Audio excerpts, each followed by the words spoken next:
Hello everyone. Very good afternoon all of you. All are ready? Good afternoon. Very good afternoon. All are ready? Yes, I can see Nandini, Soumya, Sophie, Vashanti, Abarna, Ashwini, Sovia, Bhuvana, Jayasri, Sindhu, Pratibha, Full Moon, Saranya, Anand,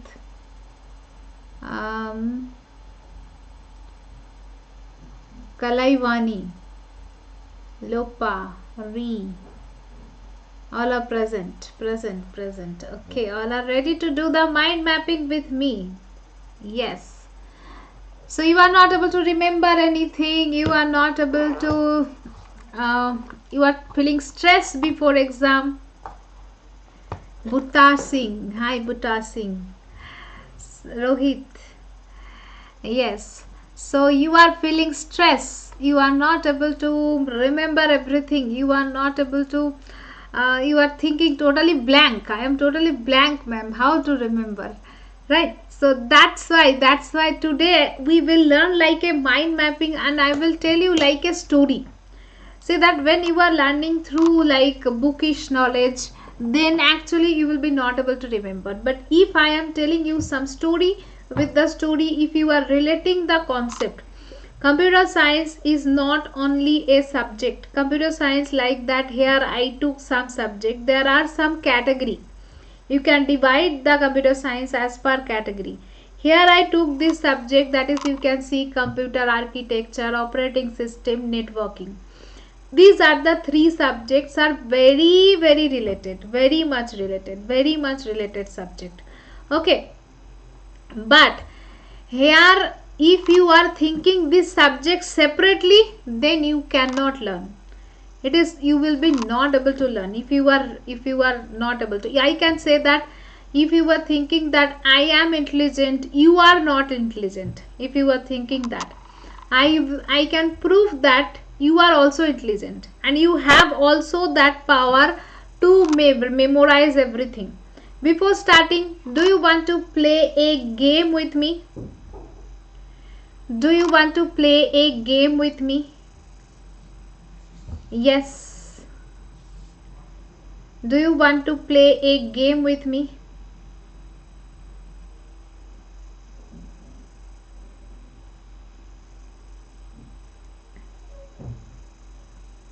Yes. So I will tell you some word, you have to tell me in the sequence. I will tell you some word, you have to listen to me. It will improve your power. So I will tell you some words, you have to remember and you have to tell me in the sequence. Who can remember and who can tell me in the sequence? Okay. So I am telling you, I will not write here. Okay. Number 1 is photo frame. Number 2, quickly remember. Number 1, photo frame. Number 2, cat. Number 3, window. Number 4, sofa. Number 5, rat. Number 6, snake. Number 7, monkey. Number 8, apple, banana. Number 9, tree. Number 10, garden. Can you say this word in sequence? 10 words. I told you 10 words. There are no sequence, nothing. There are 10 words. Right? There are 10 words. I told you that you wrote that words. No, you did the cheating. Rohit. Definitely. Whenever I was telling, then you wrote it. That is a cheating. That is a cheating. You did the cheating. You did the cheating.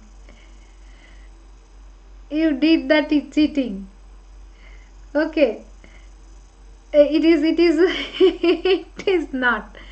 So see that you can remember. I am telling you why to play. Why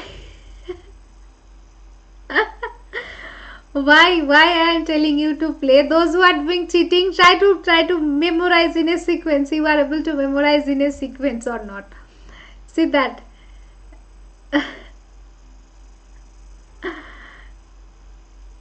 Yes, yes. So here how to remember? See that everything, if you are trying to remember, you will be not able to remember, definitely. But now I will tell you the tricks, and with that tricks you will be easily you will be able to remember. Should I tell you the tricks? Yes. After that everyone can remember the sequence, and with the sequence only you can tell me. Everyone can remember with the sequence, and with that sequence only you can tell me. Just imagine about a story. Make it as a story. Imagine a story. The story is that, think like that, in front of you there is a wall. In the wall there is a photo frame. In that photo frame there is a cat. Just down to the photo frame. Photo frame is top of the window. Okay. And just down to the window there is a sofa. Okay, there is a sofa just down to the window, and from the window now rat is coming. To catch the rat, another snake is coming. Okay, now suddenly from that window another monkey came, and monkey started eating. There are fruits, apple and banana.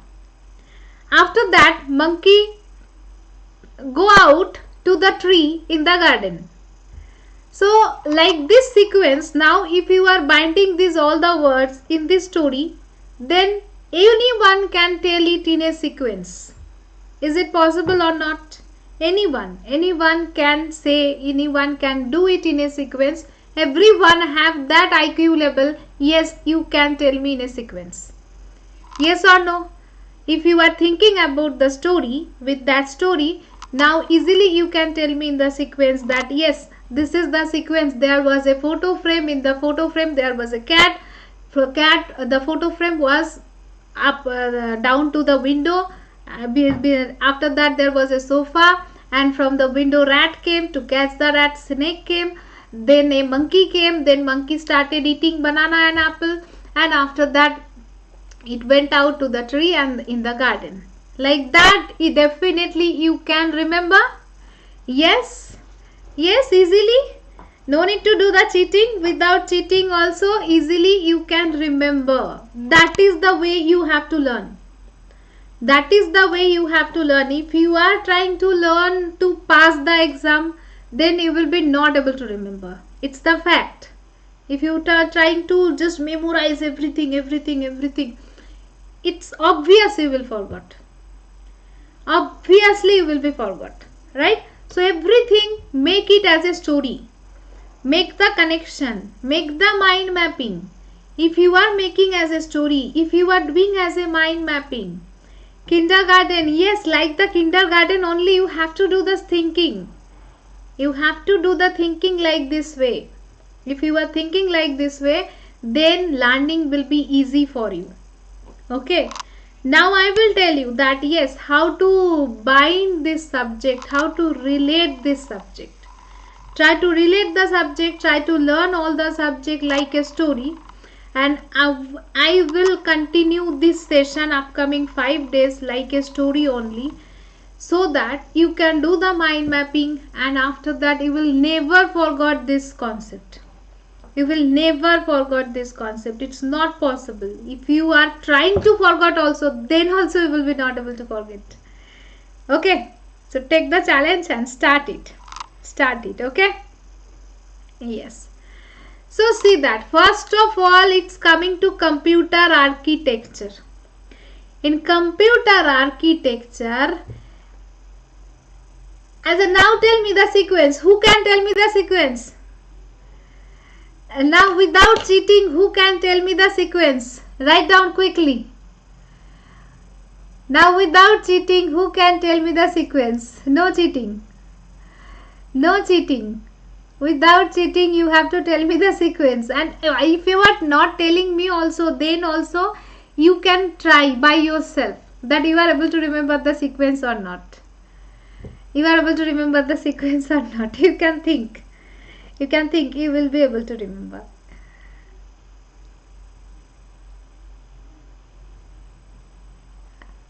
Okay. Yes. Yep, definitely. You have to learn everything. How to learn. That is also important.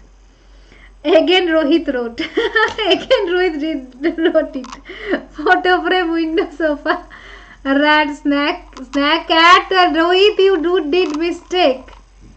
You did mistake. Cat was not there. No, Rohit, you did mistake.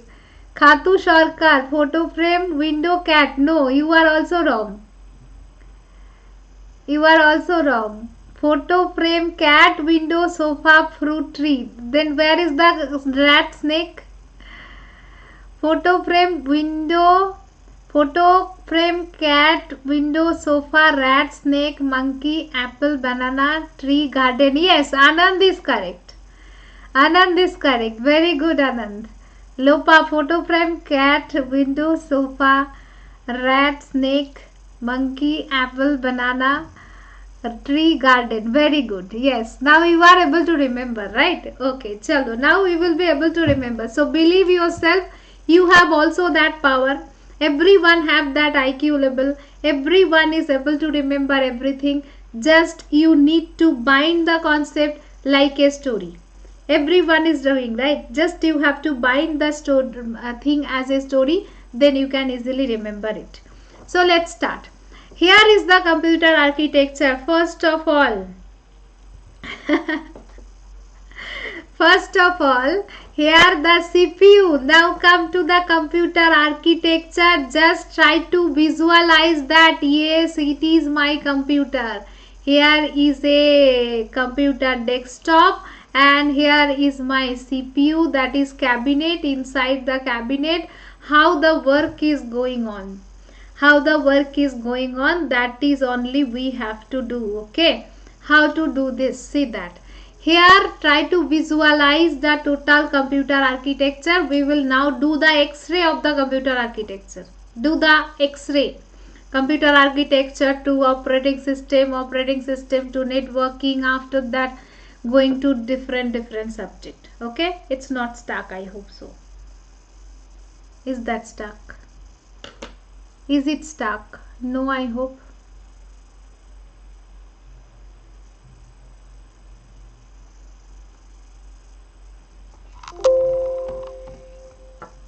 Is that stuck? No. Hello.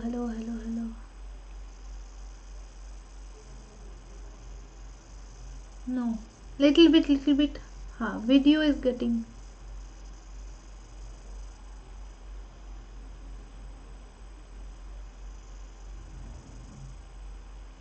Now okay, right? Okay, so here whenever you are coming to computer architecture, then one by one topic learn, one by one.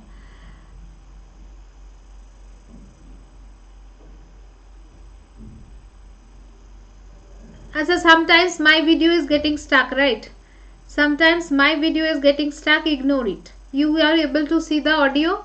You are able to listen the audio. So if the video is getting stuck, sometimes ignore it. Okay? Okay? Okay? Yes.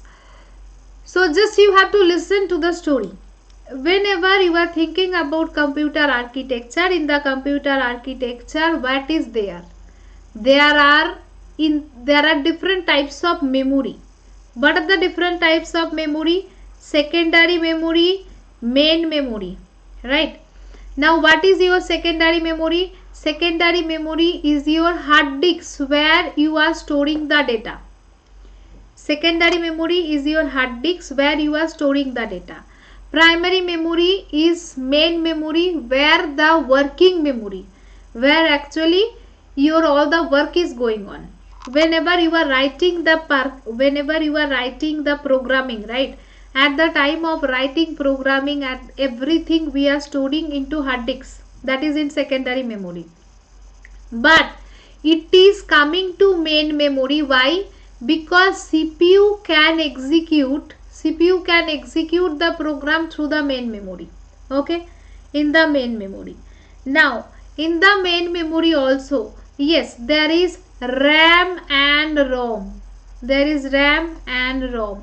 Out of that, RAM is the volatile memory, ROM is the non-volatile memory. RAM is volatile memory, random access memory. ROM is non-volatile memory. What we are storing into the ROM? Mainly the startup program. Mainly the startup program we are writing in the ROM. Right? Yes. Next part is the RAM. What we are storing into the RAM? RAM we are storing that whatever execution, whenever CPU is executing something, whatever required to execute, that is there into the RAM. Right. Now what the purpose of the register? What the purpose of the register? Register is always the fastest memory, right? Register is always the fastest memory. What is storing inside the CPU? It will be always inside the motherboard. It is the fastest memory. It is not always the temporary memory. There are different types of register. There are different types of register. What are the different types of register? General purpose register also, special purpose register also. General purpose and special purpose register. General purpose register means when you are working, you have to store the data. Right? You have to store the data. Register B, register C, D, E, H, L. These are the register pair where you can store user data. User can store the data. But you cannot increase the register capacity, cannot be increased. Register capacity cannot be increased or decreased. Okay. Okay. We are storing at the time of execution, you can store. At the time of execution, you can store. Right? But there are special purpose register also. What are the special purpose register? First register is program counter. What program counter is doing? What is the work of program counter? Tell me. After that there is instruction register. There is stack pointer. These are the very important some register. Right? What program counter is doing? Program counter is holding the address of the next instruction. Program counter is holding the address of next instruction. Right? Yes, next instruction. Next. Whatever will be execute next. Ma'am, which memory is used for implementing main memory? Implementing main memory, that is RAM. RAM actually we are using at the time of execution. Okay. Yes. And instruction register. What instruction register is holding? Instruction register is holding the current, whatever currently you are executing. That itself, instruction itself. It is not holding the address. It will hold the address of the next instruction. But it is holding the instruction itself. Whatever your instruction, that instruction itself, whatever currently execution, that is itself it will store. Stack pointer, what it is holding? It is always holding the top address of the stack. Top of the address. Right? These are the some special purpose register. Another special purpose register is also there, that is accumulator. What accumulator is doing? Accumulator is very special because whenever you are working, whenever CPU is working, what accumulator is doing? Any operation, addition, subtraction, multiplication, anything, whatever you are doing, it is the working memory. Actually accumulator is the working memory.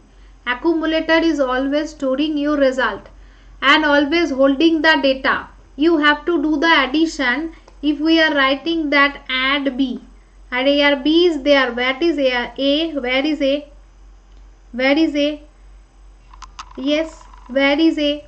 Senthil, Senthamil, I am discussing something. So it is a problem, that distraction. Whenever something is going on, you are thinking about something others. Okay. So come to here, come to live in present. Always try to live in present. What is going on, I will focus on that. What is going on, if you are not focusing on that and if you are thinking about another thing, then you will be not able to understand this one also, you will be not able to understand that one also. So it is a request, those who came to the class, whatever going on in the class, focus on that. Don't divert, please don't divert, then my flow will be also divert, your mind mapping will be also divert, and it will divert all the class. So please focus, okay. DRAM, SRAM, cache, everything I am going to tell you. Just be patient, have your patience. One by one I am asking you, please focus and please try to recall that. These are important questions are coming from here. Okay. So accumulator is your working memory. It is actually the working memory where the working is going on, where everything, whatever operation we are doing, that will be it. Here to add B, then where is A? A is there into the accumulator. It will take from the accumulator.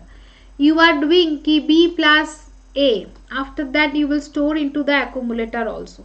Yes, surely. So that is these are the main purpose register. Now what is the storage of the register? What will be the storage of the register? How much bit will be there for the address and data? There are, if you are now coming to here, that data bus, address bus. Now come to the data bus, address bus. What data bus, address bus is doing? What control bus is doing? There are different types of buses, right? But the normal, why we are in via road, when you are go through bus, what the bus is going on? Bus is carrying the people, right? You are moving one area to another area through the bus.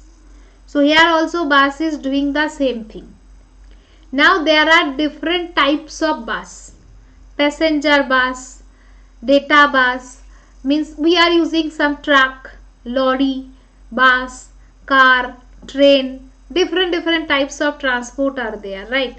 Different types of transport are there. So now out of that transport, whenever we are, if I am telling that buses are carrying the people, but truck, lorry, they are carrying the goods, right? There are different transport. So here also there are different buses. What the buses are doing? Data bus is carrying the data. It will carry the data. Data means the size, whatever you are sending the data, that is called data, right? Address bus is carrying the address. Through which address? Why the address is important?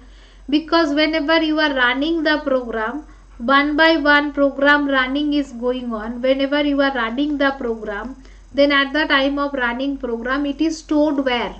Where it is stored? It is stored in a address. Total memory, total computer is split into some address, right? It is the address. So that's why whenever you want to fetch something, whenever you want to execute something, then the address is required. You are trying to go to, you want to come to my home. If you don't know my address, can you reach to my home? You want to send some parcel to my home, you need the address. Without address you cannot send it. Same way computer also have the address. So computer will send that to the address. Now what is the work of the control bus? Control bus is for the control signal. Off, on, flag signal, interrupt signal, that is required for the control bus. Okay. Now from your concept you can tell me that data bus is unidirectional or bidirectional. Tell me. And from where to where actually data is moving? From where to where actually data is moving? Actually data is moving from where to where? Data movement is required from which area to which area? What is the movement? Where? Data bus is bidirectional. Where we are sending data? Why bidirectional? Why bidirectional? Why we are sending the data? Why bidirectional? Why we are sending the data? Yes, memory to CPU, CPU to memory. Very good. Here bidirectional because you have to send the data from memory to CPU, CPU to memory. That's why the bidirectional is required, right? And next one is the address. Address bus is unidirectional or bidirectional? Address bus, that is unidirectional or bidirectional? And control bus is unidirectional or bidirectional?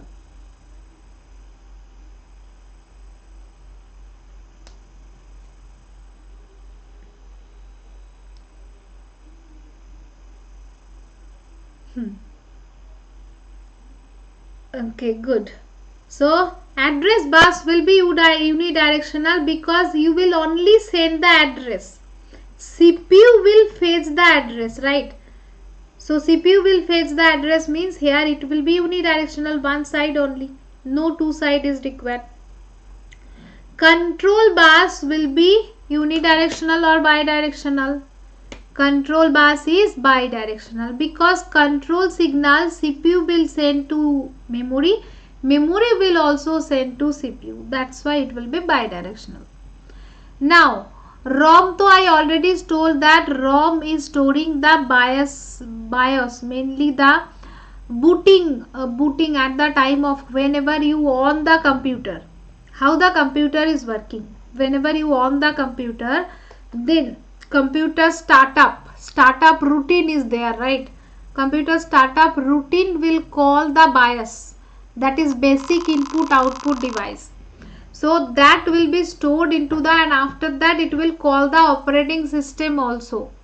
Whenever you log into, whenever you switch on your computer, then it is taking some time for booting. That is the bootstrap. It will do the booting. After doing booting, it will call the basic input output devices through which the basic input output will open. You can see the screen. In the screen, now you are able to visualize something, that is through the graphics. Right? Why you are able to click on the each and every icon. You are able to access everything. How you are able to access? Through the operating system, because operating system is doing the bridge between computer architecture and the human being, means the user.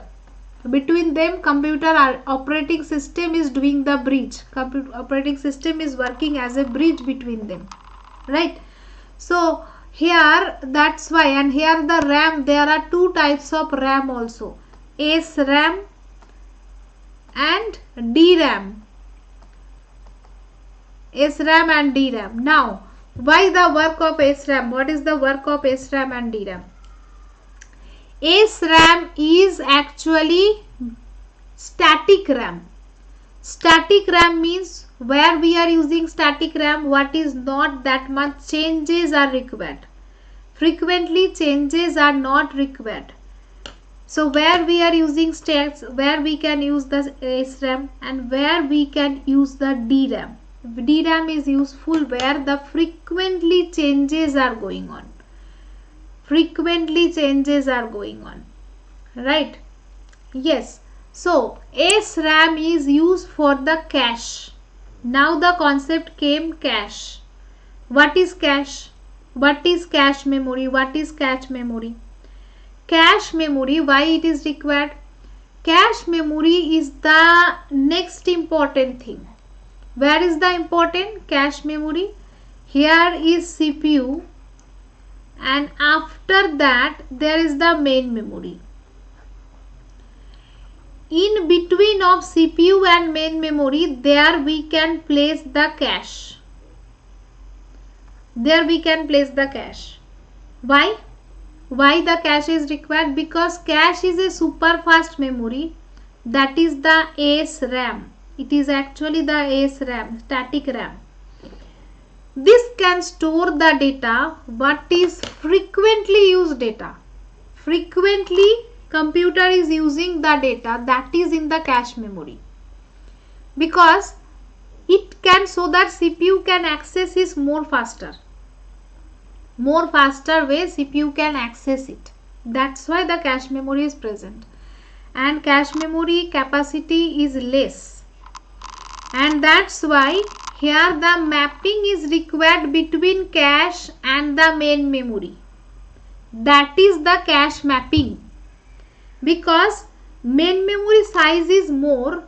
Here I will take some pages to clear this idea, where you can relate operating system and computer architecture together, how they are working, where you can relate it, computer architecture and operating system together.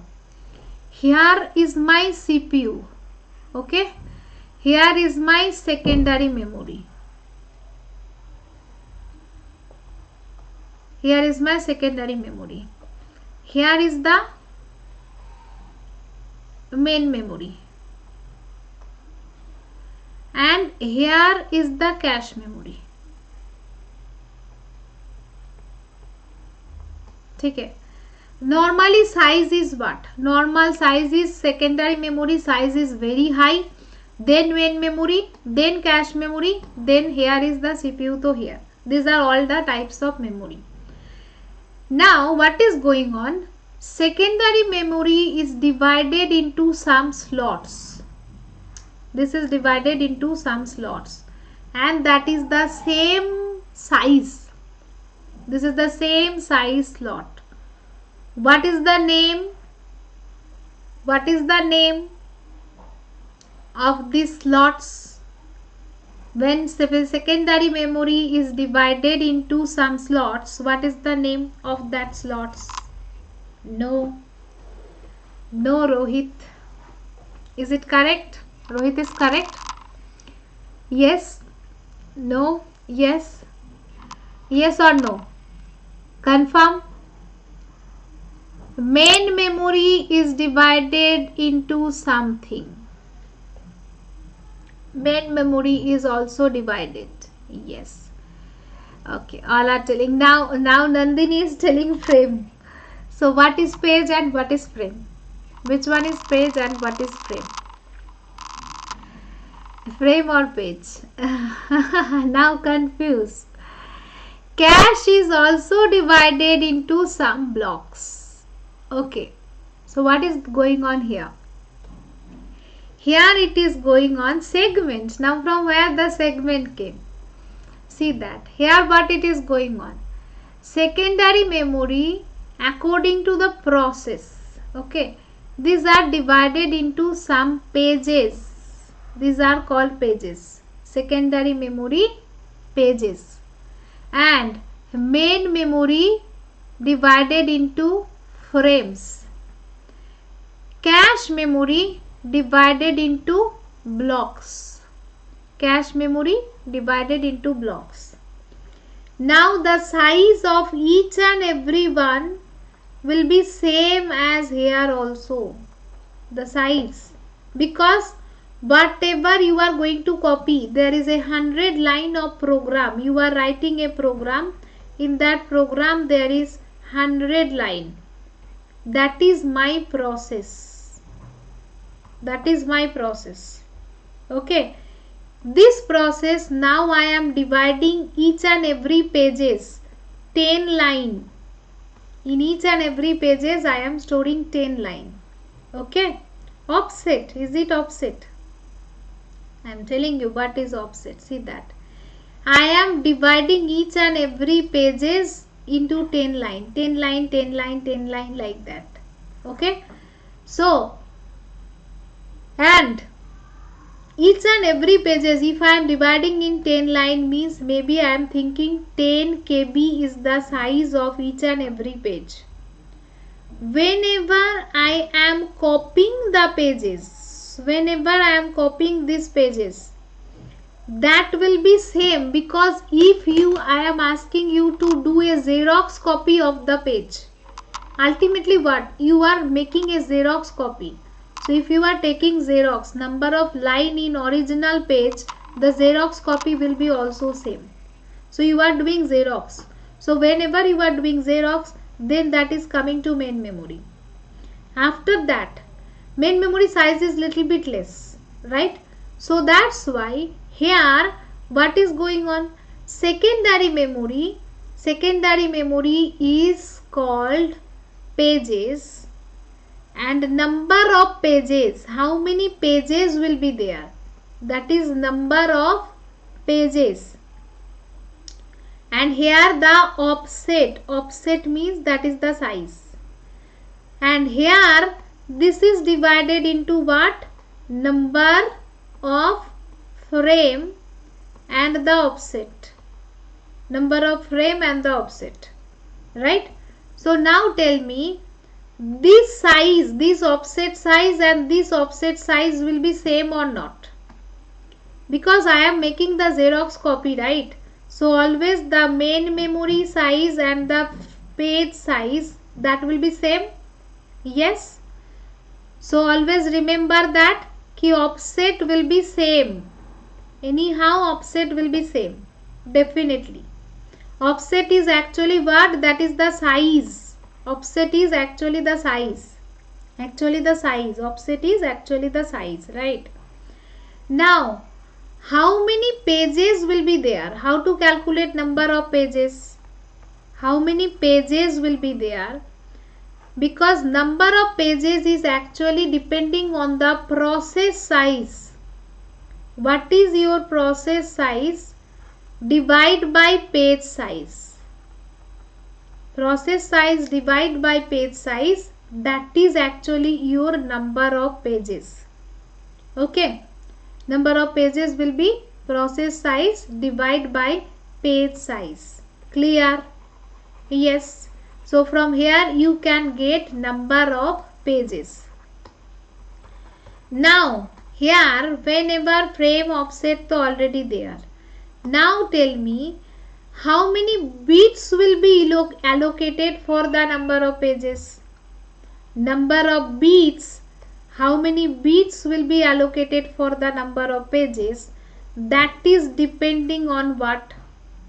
Here is the concept coming of 2 to the power n. Here is the concept of 2 to the power n. Okay.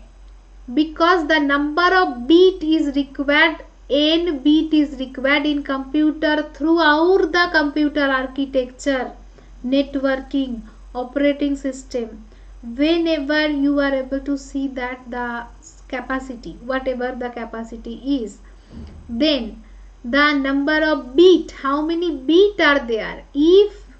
Because here I am doing number of pages. Why?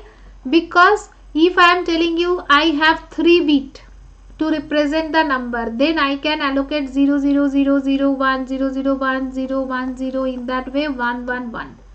I can do 0 to 7, total 8 number I can represent.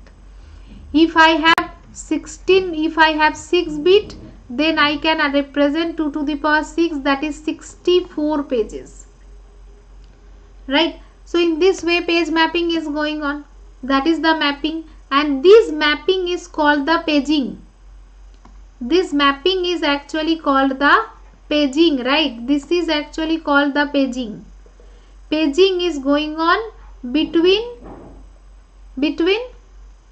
what? When CPU is asking here, when CPU is asking for, because CPU don't know in between you place the main memory. CPU don't know that. CPU will send you that logical address. CPU is sending the logical address. But in between you are using here the main memory that is not known to CPU. That's why CPU is sending the logical address. This logical address will be converted to physical address using page table. Using page table, this is converted to physical address. So now tell me, if I want to convert to physical address, what I am going to store here and how many entries will be required in the page table? So number of entry in the page table is what? Actually number of pages. Is it or not? Whatever it is the indexing. How many pages are there? Number of pages will be the number of entry in the page table. Right? 1, 2, 3, 4 like that way. Because it is doing the linear search. What type of search is going on? Linear search. What will be the complexity? Order of n. Because one by one it will do the searching. What is my frame number? That frame number it is trying to search. That's why number of page entry will be number of pages. Number of pages. Okay. Yes. So what will be the inside the page table? Inside the page table it will be frame number. We have to store here the frame number. Frame number will be stored. So what will be the capacity of the page table? Capacity of the page table is depending. This is the mandatory field of the page table, that is frame number. Frame number is the mandatory field of the page table, right? Yes. Other than that there are some extra field also, but frame number is the mandatory field.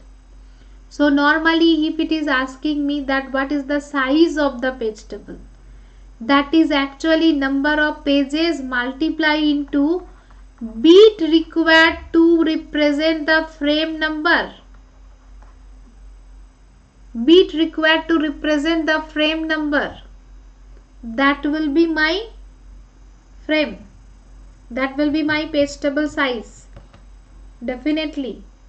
And whenever you are converting, you are getting frame number from here. Offset will be as it is. In the logical address there will be two parts.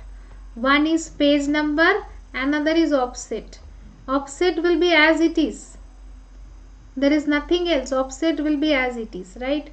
So through the offset now you can do the addition, and after that you can get this answer. Yes. Clear? So this is actually going on. Page number, frame number, offset. Is that clear to everyone? Yes. And here only can I ask you a question now, if it is clear to you. Now it is the time to ask you the question, and before asking question we want to do the, then what is the requirement of this? Then what is the requirement of this? And then what is TLB? Then what is TLB? Why the requirement of TLB? What is the requirement of TLB? Tell me. And what is the requirement of cache? Here the page table is there. Then what is the requirement of cache? Or what is the requirement of TLB? Tell me why this is required. Now here the requirement of this is required because, why this is required? Here you are doing the conversion, right? Logical address to physical address conversion. Whenever we are doing the logical address to physical address conversion, then it is taking the time. That translation is taking the time. So whatever is always required, if I am able to put here a TLB, that is called translation look aside buffer. That is called translation look aside buffer. What we are storing here? Actually whatever order of n time you are wasting here by searching, right? Whatever pages frequently you are using, that translation will be stored here. Okay, you are searching this page number. For this page number it is the frame number. This translation is already present here. No need to search it. Maybe previously you already got that page number 10 is stored in frame number 4. You will store it into the TLB. So what will be the advantage here? Advantage is that whenever CPU is searching for a page number, first of all it will go to the TLB. if this translation is available, okay, I am searching for page number, it is there in frame number 4. So directly it will go to the main memory for the frame number and it will access that data. Okay, this is the advantage here. This is a advantage here. Other than that, if it is miss, if there is the hit, then it will going on like that. Now if it is miss, then what to do? Although it is miss, CPU will search here also, right? CPU will search in the TLB, then CPU will understand that okay, it is not available in TLB. That's why I have to go to page table. So it's already wasted time in TLB. After that it came to page table. Now it is searching for frame number. After searching, now it will go to the main memory to access the frame. And where we are storing the page table? Page table also stored into main memory. Page table is also stored into the main memory itself. So that's why what will be the TLB access time? What is the formula of TLB access time? If you understand the concept, then you will never forget this formula. What will be the formula then? Formula is heat ratio. Whenever there is the heat into the TLB, that will be multiplied with TLB access time, right? Plus TLB access time to did. Then main memory access time. Why? Main memory, you are going to find out the frame, right?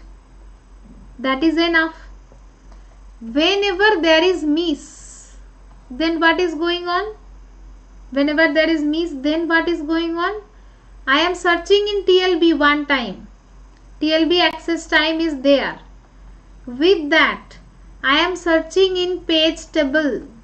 You are wasting time to search in page table, right? That is a time wastage here. Then after getting from the there, then you are coming to main memory. That is actually going on.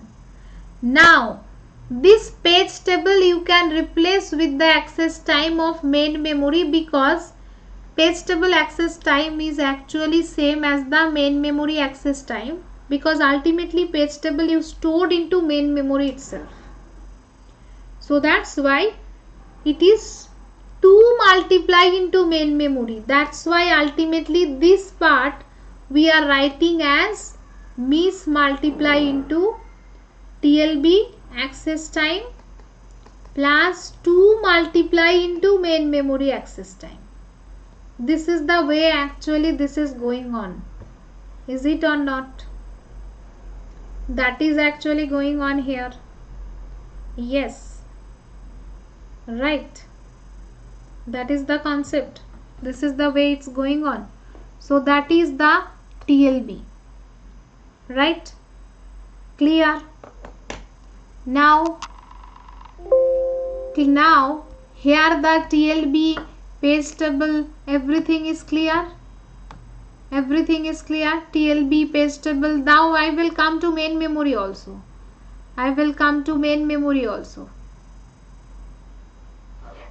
Yes. Now tell me, what will be the answer for this one? Quickly. Now tell me. And if you are learning in this way, are you able to remember or not? Every concept, don't memorize it. Try to understand it and try to think as a story. Try to think it as a story. Total computer science is very much logical. You have to relate it as a story. If you are relating this as a story, then you will never forget. There is no chance. Yes, quickly tell me the answer. What will be the answer?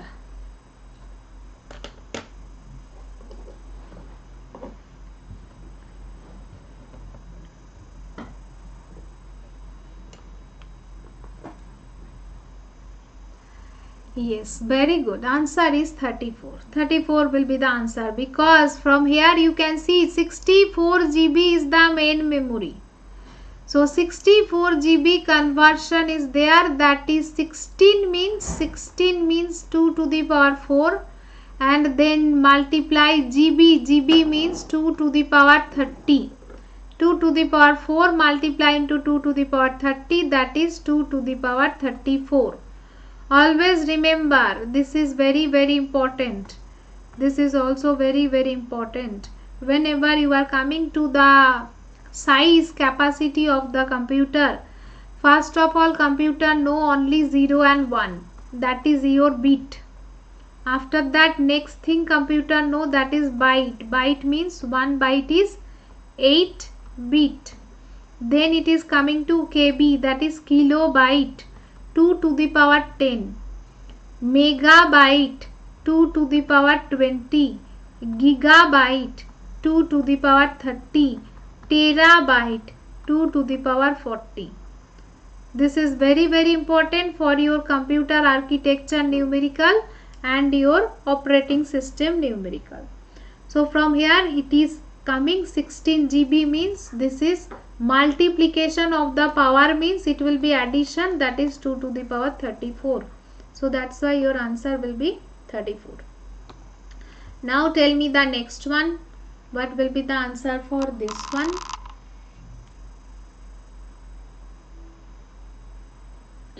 What will be the answer for this one?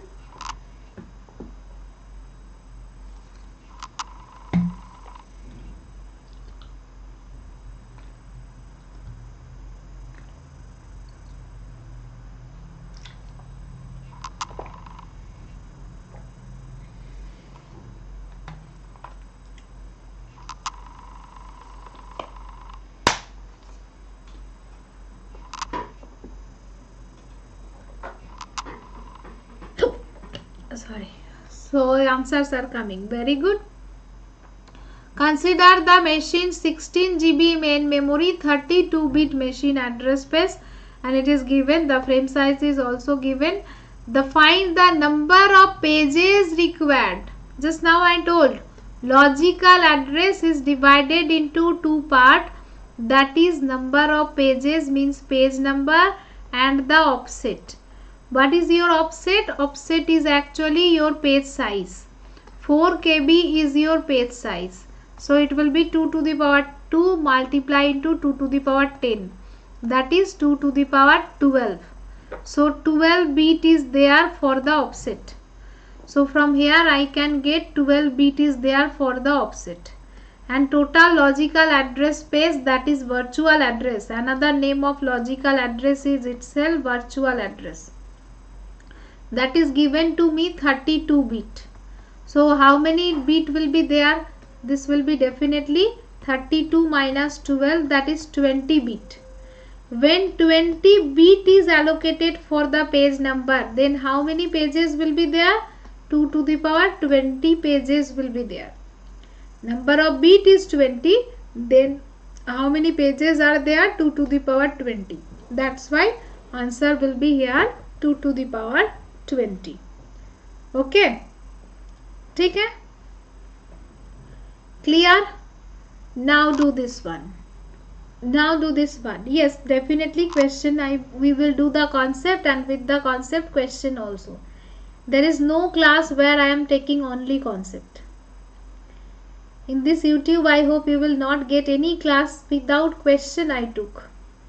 I never go with that. Always I am trying to ask some question with the concept.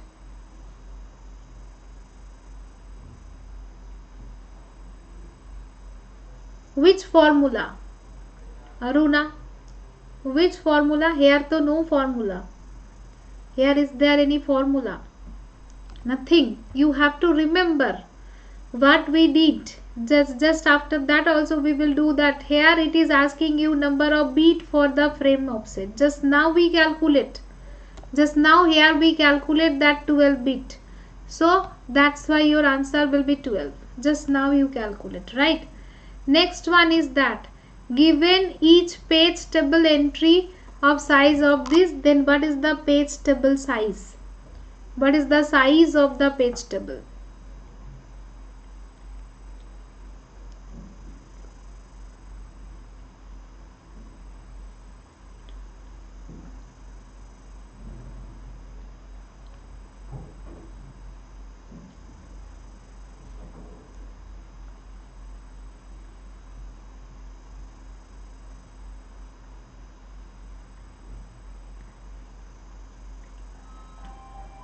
Yes, the size of the page table is here 2 MB. 2 MB is the size of the page table. Because why? What I told, number of entry in the page table equals to number of pages multiply into size of page, size of number of bit required to number of bit required to represent the frame number, right? Number of bit required to represent the frame number. Yes. So what will be the answer? Number of pages means just now you calculate 2 to the power 20. Here it is already given that page table entry. Sometimes maybe it will be not given. Then you have to do through the number of bit. But although it is already given, that is 2 byte. If it is not given, then how to calculate? From here you can calculate the number of bit. That is from here 34 bit. Here you got the 34, right? Here just now you got 34. From here you can calculate, that is this one is 34 bit and my bit is 12. So here is remaining what? That is 34 minus 12 means minus 12. That is means you are getting here 22. From here you are getting 22. So 22 is number of bit. In that opposite direction also maybe you have to calculate. But it is already given to you. So as this is already given, you can directly did it. It is 2 byte and it is 20 means 2 to the power 20 means GB. That's why it will be GB, not sorry, MB. MB. That's why it will be 2 MB. That's why this is 2 MB. Right? Yes. Yes. Now tell me, what will be the size of the internal fragmentation for this process?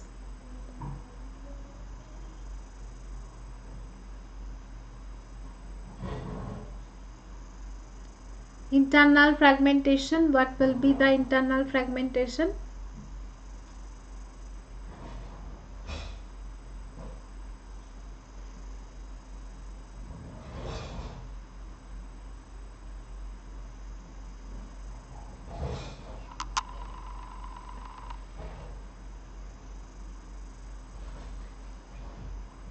Now to ma'am, you don't know what is internal fragmentation. Why you are asking it? What is internal fragmentation, ma'am? Yes, 2 KB. There is 2 type of fragmentation. One is internal fragmentation, another is external fragmentation. With the name only you can remember. Internal fragmentation means there is a memory. Maybe the memory size is 8 KB. Maybe the memory size is 8 KB. And you store the data here 6 KB. And this 2 KB is wastage here. This 2 KB is wastage here. And this wastage is called the internal fragmentation. What is external fragmentation then? External fragmentation means there are memory chunk. This memory chunk is maybe 20 KB. This memory chunk is maybe 10 KB. Okay. Inside that this memory size is already used. This is already used. Now here you need the 30 KB requirement. You have the 30 KB requirement. and that requirement you are not able to fulfill, because here also space is there, here also space is there. Total if I am doing 20 plus 10, that is actually 30, but I don't have 30 kb contiguously. This one and this one contiguously it's not there, right? As it is not there contiguously, that's why I cannot use it, and that is called the external fragmentation. How to do the solution? The solution of external fragmentation is compaction.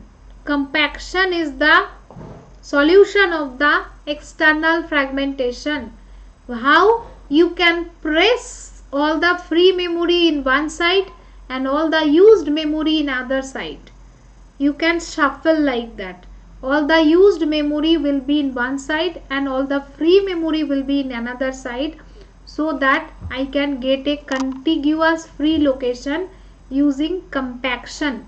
Compaction is the solution of external fragmentation, right? Remember this. Wow, so many things I am telling you, you have to remember. Maybe some students will think what ma'am is doing, but in exam hall you can see so many questions came from this. In exam hall you can see so many questions came from this. Then what to do here? Then what is the meaning? How to do this one? So here I have 34 kb process, but your page size is 4 kb. If you are dividing 34 by 4, what is going on?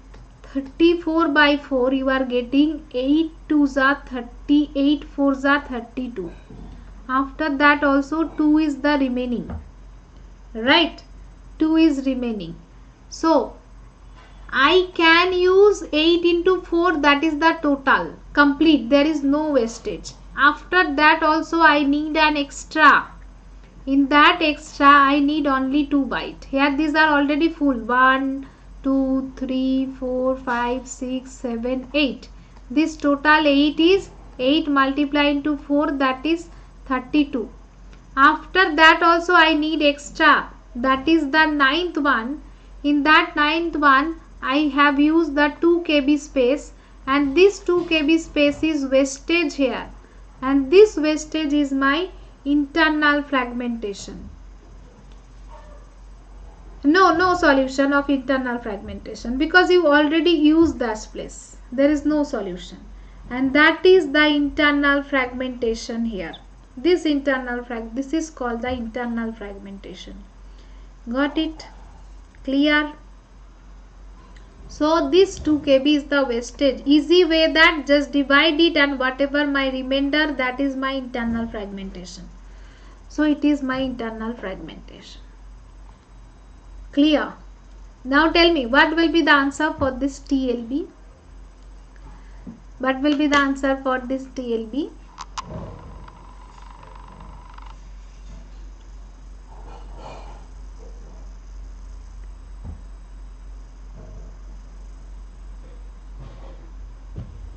Do this, I am coming in 1 minute.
Sorry. Sorry.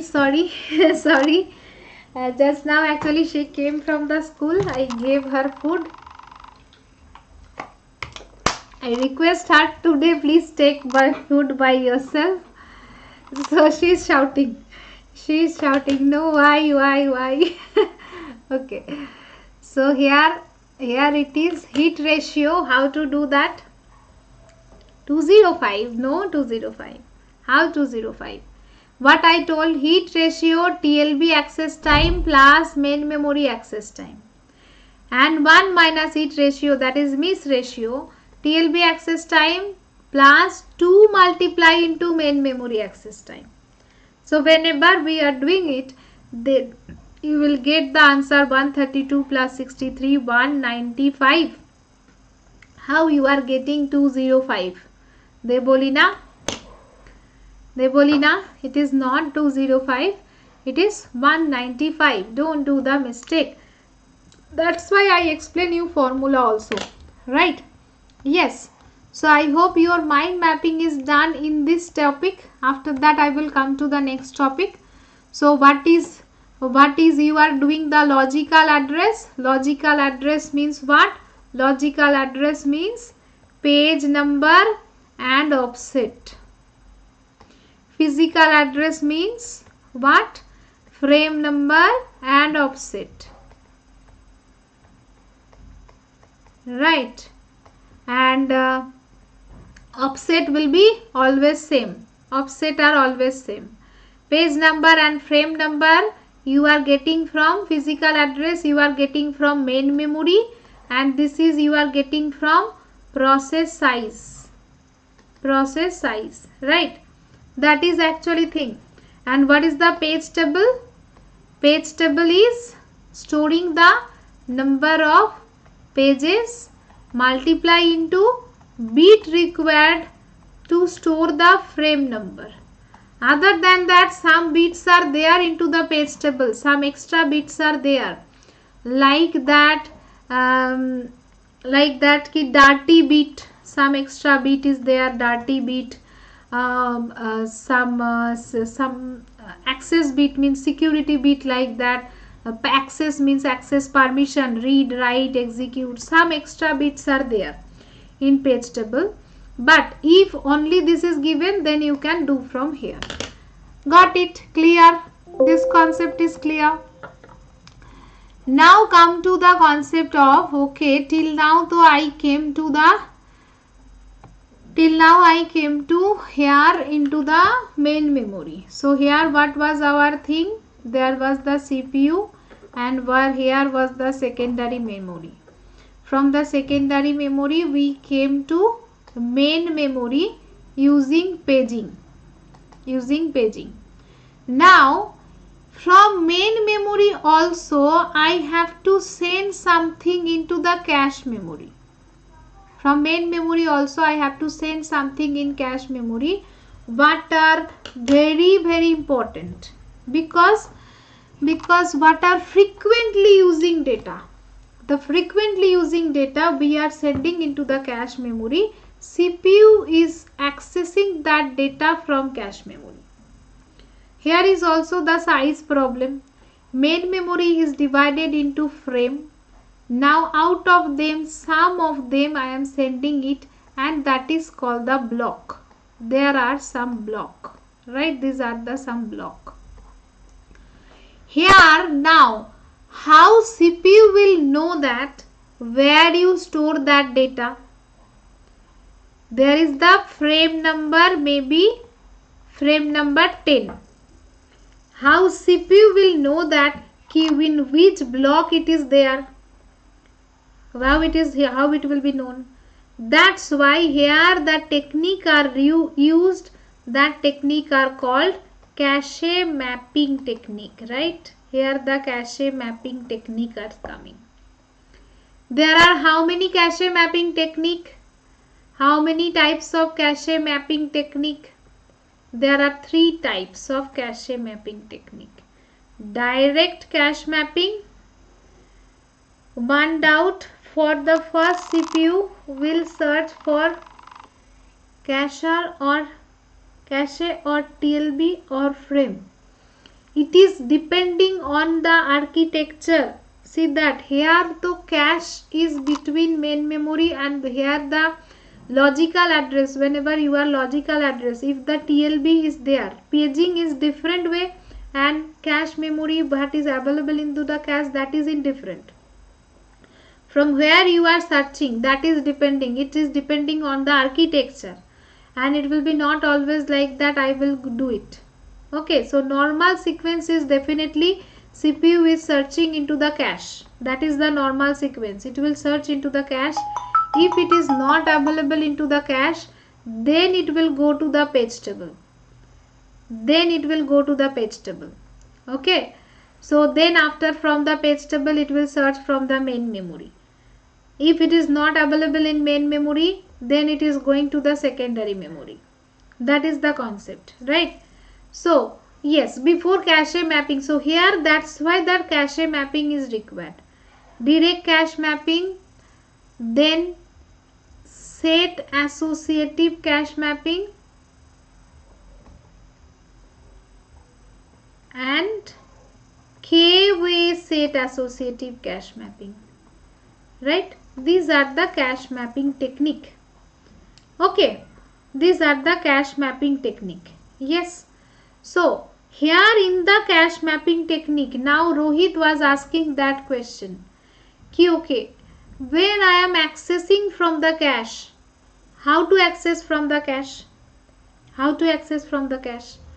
For that, cache hit, there is also hit and miss, because my memory organization is like that ki I am searching in main memory CPU first, CPU is searching for cache. If it is available into the cache, there is also label of the cache, level 1 cache, level 2 cache, like that also possible. To multiple level cache, it will search on one by one. If it is not available anywhere, then only it is going for main memory. If it is not there, final is, if it is not there, then it is in secondary memory, right? TLB is one type of cache? No. TLB is a special type of hardware.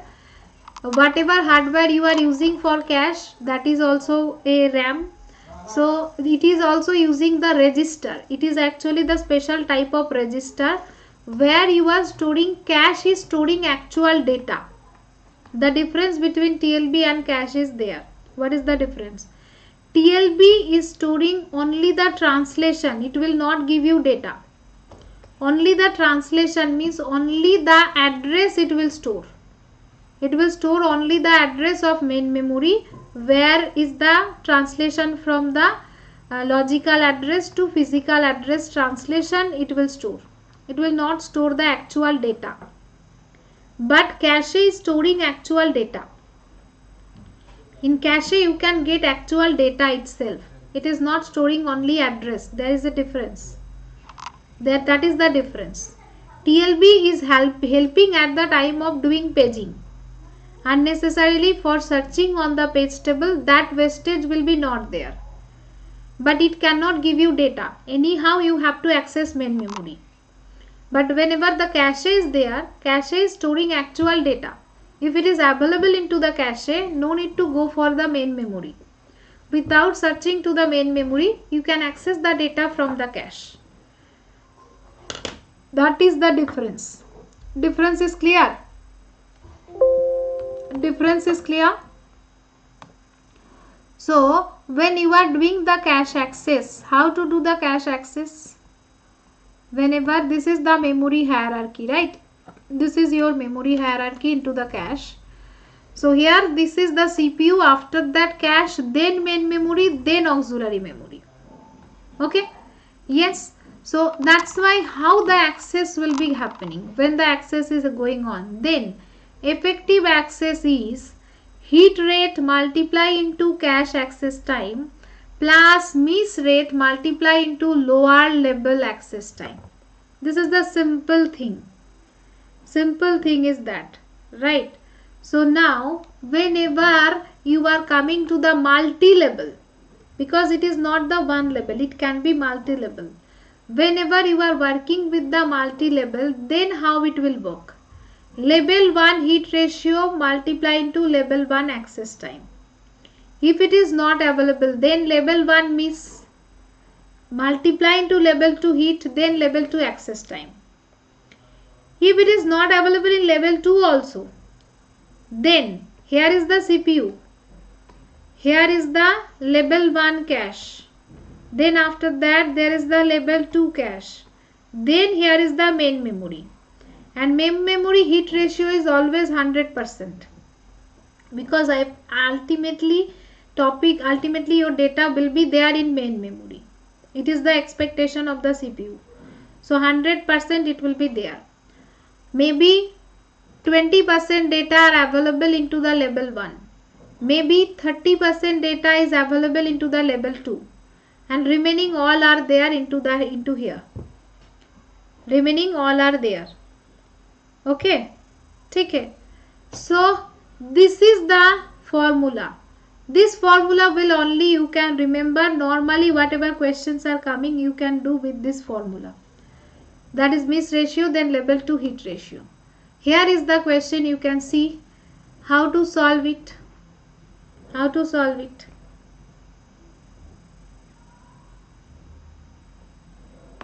Actually there are two types of formula. I will show you why the two types of formula is there and what is the difference. Because two types of access is there. One is parallel access, another is sequential access. For parallel access formula is different, for sequential access formula is different. But normally we are working with sequential access, not the parallel access. And that's why this question also normally most you have to use that sequential access formula. Okay, do this one. Those who are watching till now, only 18 like. You don't want to like till now?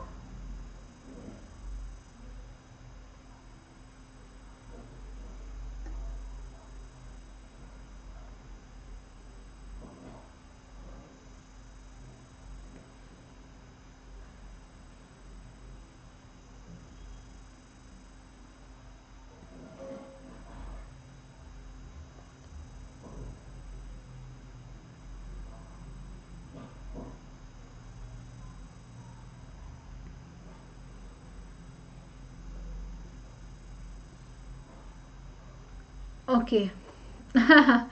You are doing it. Okay, so here your answer will be this one. Just now I told, easily remember. I am starting with level 1 heat. If it is available, only level 1 access ratio. This is sequential access. Ki CPU is searching in level 1 first. If it is available, it will get the data. A level 1 is already searched, it's not available. Then it is going to level 2. That's why level 1 miss rate, then heat of level 2. Then level 2 access time. If it is not available, then I search in level 1 also, level 2 also. Then I am searching in main memory. Simple thing. So that's why this one is multiplied. Then miss ratio is what? That is 0.2. 0.3 is the miss, then 0.8 is the heat, then 5, and after that 0.3 is the miss ratio of level 1, miss ratio of level 2 is 0.2, then multiply into main memory access time. So your total is coming this one.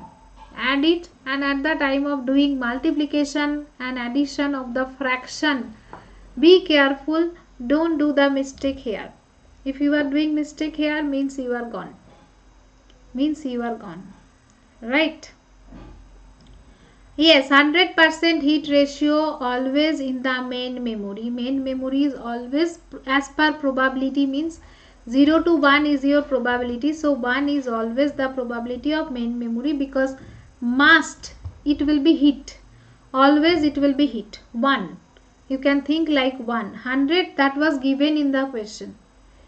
100 was given in the question, that 100 nanosecond is the main memory. Main memory heat ratio we are taking it as 1, because it will be always heat. all the data is ultimately there in main memory. Okay, okay. Because what I told, see that here the cache concept is ending with main memory. The cache concept is ending with main memory, and paging concept start with the secondary memory. Here the paging concept start. So that's why you was asking, right, ki what will be, it will search in the page table first or it will search in cache first. So it will be CPU will do first into the cache. If it is available into the cache, that is so done. Otherwise it is going to main memory, and when it is going to main memory, then this paging concept came. Here the caching, here the paging. Caching end here, paging start here. Got it? How to get the miss? 1 minus it. 1 minus it, that is the miss. Here it was given, right, ki level 1 hit ratio is 0.7. So miss ratio is 1 minus 0.7, that is 0.3. And here level 2 hit is 0.8. So 1 minus 0.8, that is 0.2. Always do the 1 minus. Nandini, clear? Is that clear? Yes, chalo. So here now come to the cache mapping. So how the mapping was going on? Here is the mapping, right? Here we did ki secondary memory pages to main memory, there is the paging. After that main memory to cache, that is the block.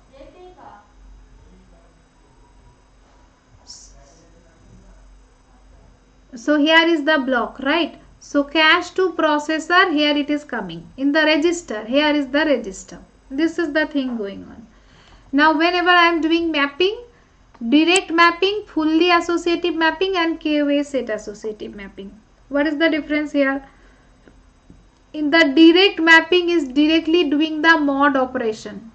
Just simply whatever your request is coming, do the mod operation and place it into the area. Directly, simply. That is going on in the direct mapping technique. That's why direct mapping technique is divided into line number, block or line offset, and the tag. These are the three parts. Now if it is not here, means there are maybe 10 places, just like the hashing concept. My table is divided into 10, that is 0 to 9. So I will do mod operation with mod 10. Now when these all are full, then what will be happen? Maybe previously there was 1 1, that you place into the place 1 1. Now next time 2 1 is coming. So 2 1 is also pointing here. So where I will place 2 1? For that, here the replacement algorithm came, that is the page replacement algorithm. For that, the page replacement algorithm is working here. As if it is already blocked, then use the page replacement algorithm and replace it.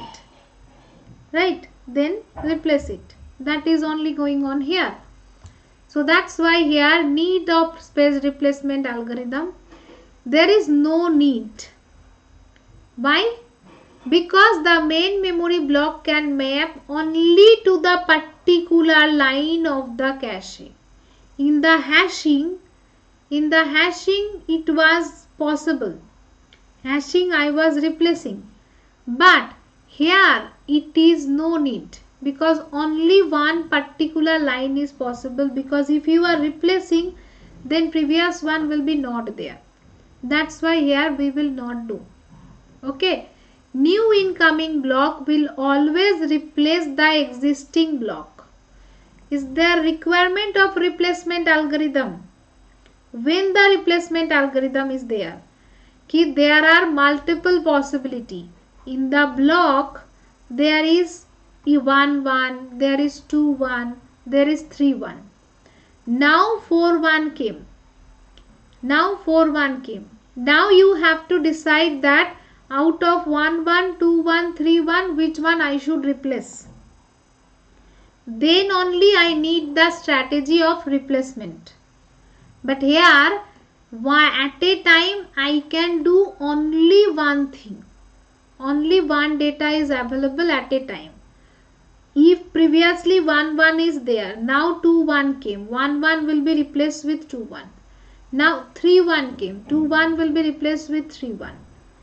4 1 came, it will be replaced with 4 1. So always it have to be replaced. There is no chance that you can do multiple data. Multiple data cannot be stored. Only one data at a time you can store. And whenever the new one is coming, you have to replace it. So that's why no need of replacement algorithm. Got the concept? Concept is clear here. From here theoretical questions are framing. Theoretical question can be here. Next one is the fully associative. Fully associative means what? Here it is just like the linear hashing. Hashing there is probing, linear probing. Just like the linear probing.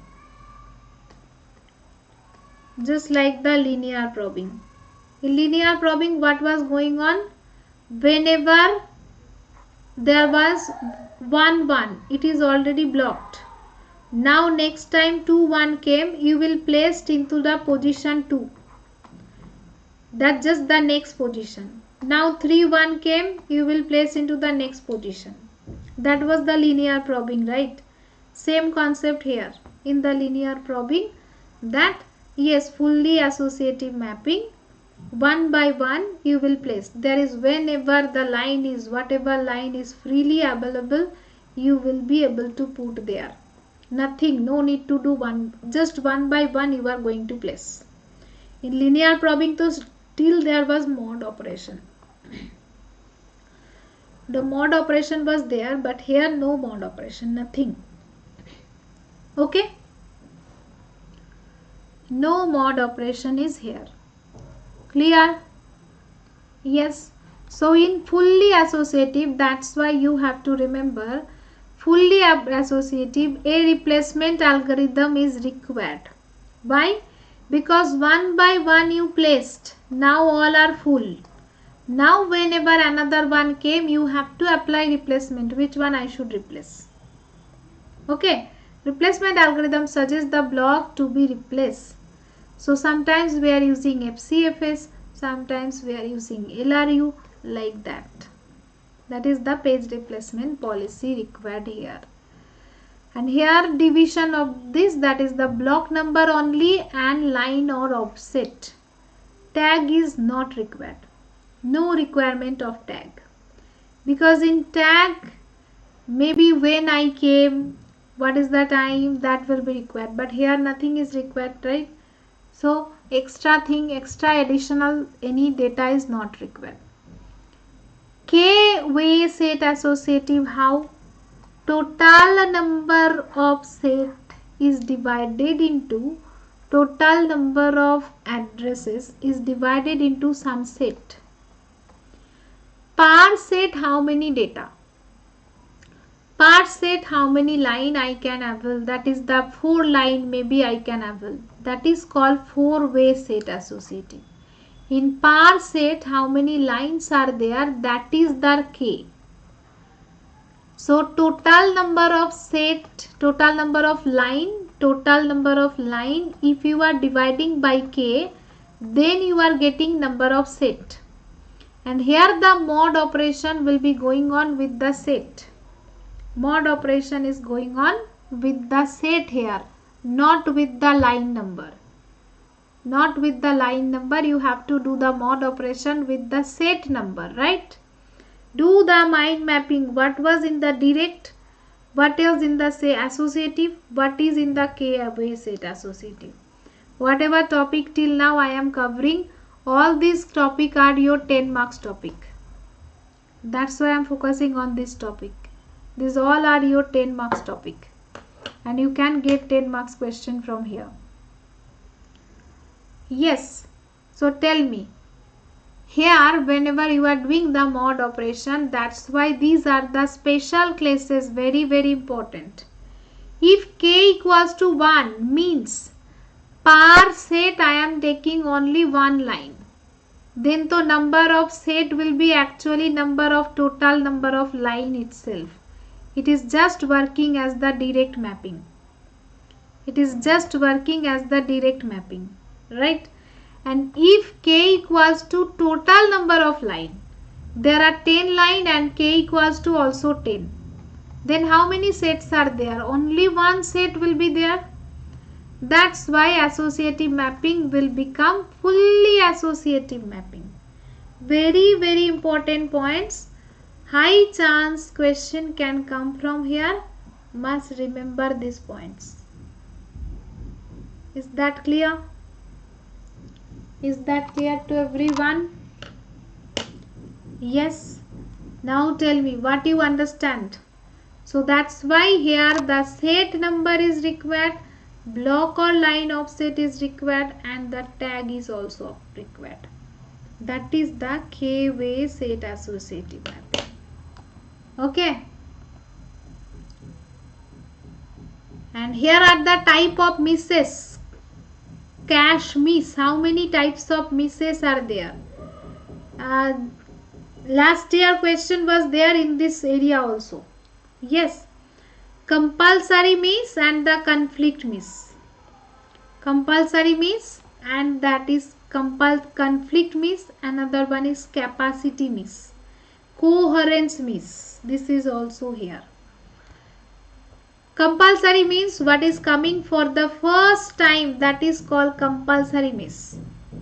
First time whenever it is coming, always it is miss. Capacity miss means that much capacity is not there. My capacity is 10 kb but my requirement is 12 kb. Can I do it? Anyhow I can't do. That's why that is not possible.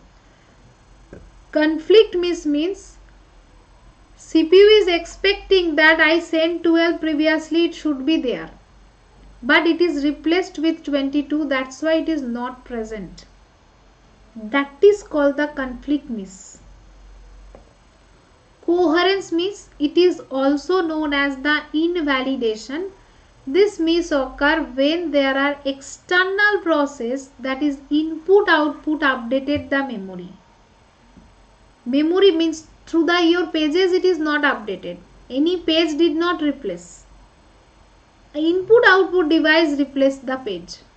That is the coherence miss. It is replaced by externally. That is called the coherence miss. These are the types of misses are also important for your theory. Okay. So here you can see that the example of 1 MB size direct cache map 8 KB size will be the block. So what will be the sequence? The number of block, and this is the sequence. Here you can see the compulsory miss.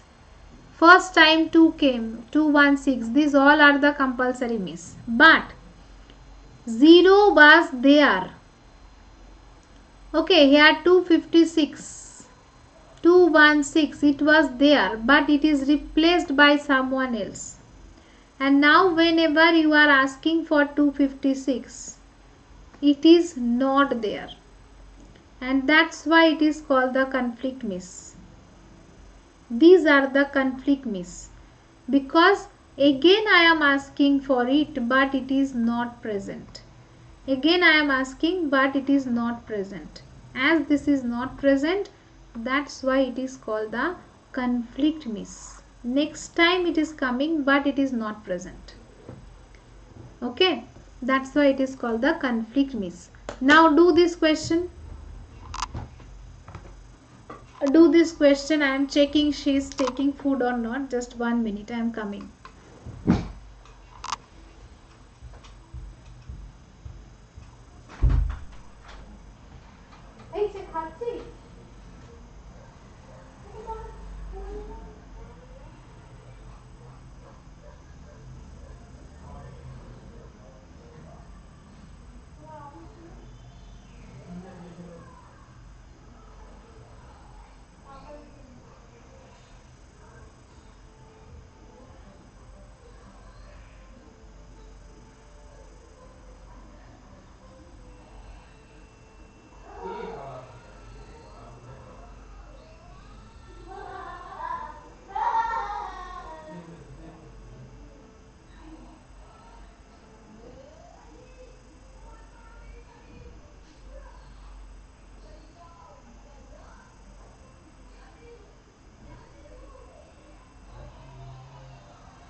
What is the answer?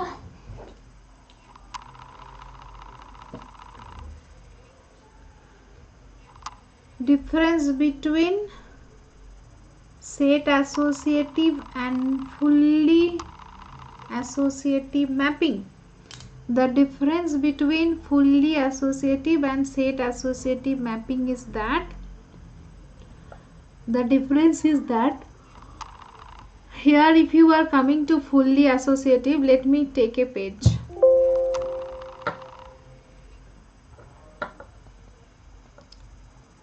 Here let me tell you this answer. After that I am no.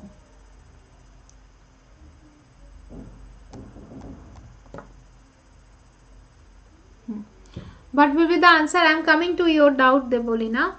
So consider the design for the byte addressable memory 2 to the power 16 byte block size of 8 byte, which is direct map cache consisting of 32 bit use machine. So how many bits are there into the tag, line and the word field of the format, right? So from here easily you can see one thing, 32 lines means definitely this is 2 to the power 5. Okay, in between there is line will be 5. So this is not my answer, this is not my answer, that is confirmed. Size is 8 byte. 8 byte means 2 to the power 3. Here the next one was the word field of the size. So the third number will be 3. So here you can see 3, here you can see 4. This is not my answer, this will be the answer. Definitely. First one no need to do. Without that also you can do it. This is the total was 16. So there are 3 parts. First part is tag part, second part is line part, next part is offset part. Offset part you got 3, line part you got 5. So it will be 16 minus 5 plus 3. That will be your answer 8. So that's why you are getting answer 8. Okay. So the difference between fully associative and the set associative is that with that we have to compare with the direct. If I am comparing in the direct, how many lines are there? You are doing mod operation with the line, right? You are doing the mod operation with the line, number of line, then you are placing it at a time one only. Fully mod, no mod operation, nothing, no mod operation or nothing is there. Just one by one you are going to place. One request came, you are going to place here, another request going to place, another request going to place. How long my space is available, I will place one by one.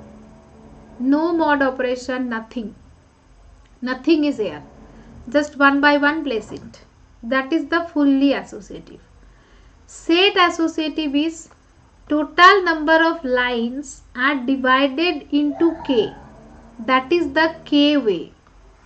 K means the number of line per set.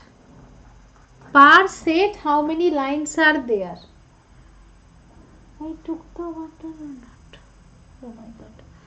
Per set, how many lines are there? So number of lines by k, that is actually number of set. Now here you will do the mod operation with the set. Here you will do the mod operation with the set. That is the difference. That is the difference. That's why here if the k equals to 1, then actually it is working as direct, because here number of set is same. If k equals to total number of line, then that is working as the fully associative. That is the relation here. From here you can get the statement type question. Ki 2 statement will be given and they will ask you ki which one is correct. Like that you can get the question. Got it? Clear? Now clear? Clear?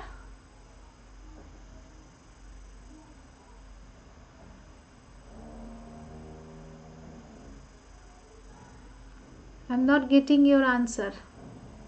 Where is the chat? Acha, do the next one. Here, paging we did. I was asking another one.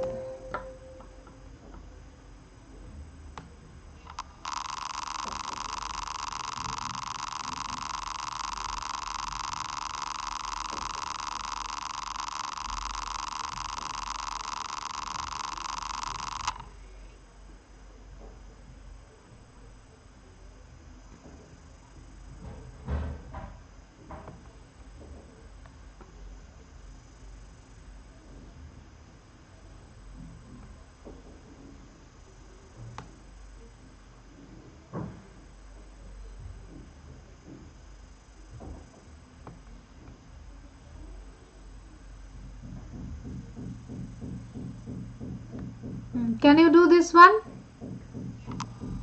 Can you do this one?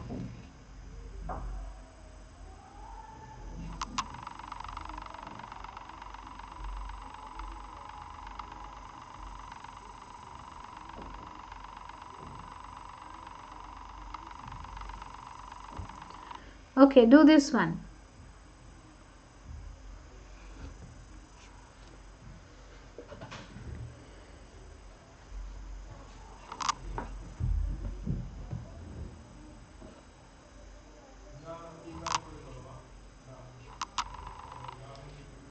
Do this one.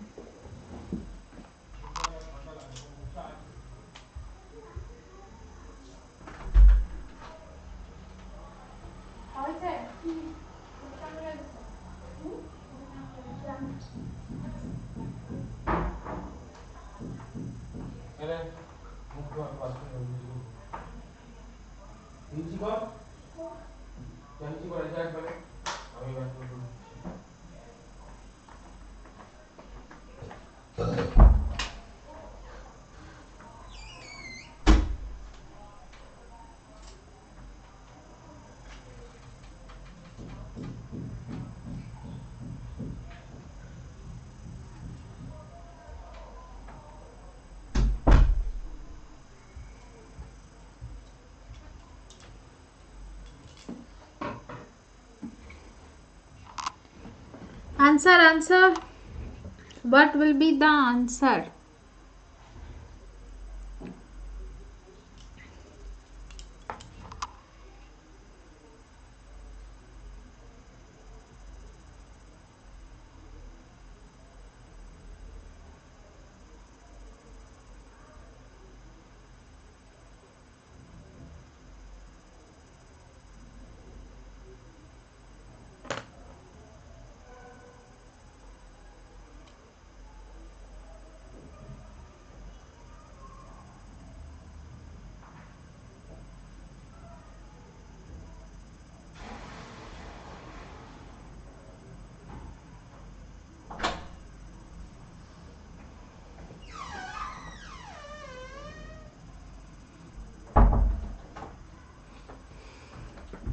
Consider the two-way set associative cache memory with 4 set and total 8 cache blocks 0 to 7 and main memory with 128 blocks.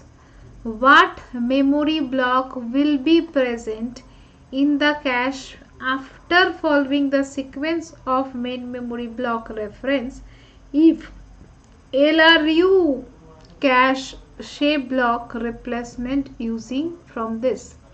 Okay, did not have any memory block at the current job. What will be the answer? Anyone is not giving answer.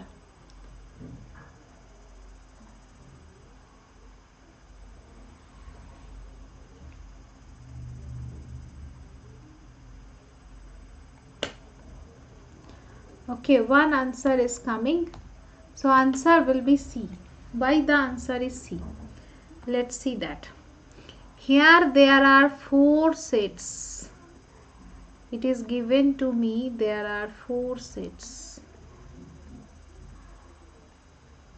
Okay, how many set? 4 sets of total 8 cache block. It is a two-way.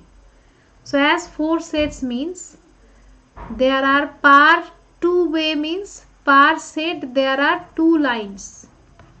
Per set there are 2 lines. Okay, set 0, set 1, set 2, set 3. These are the set. Now 0, if you are doing 0 mod 4, that is 0 itself, so 0 will be here. 5 mod 4, that is 1, so 5 will be in set 1.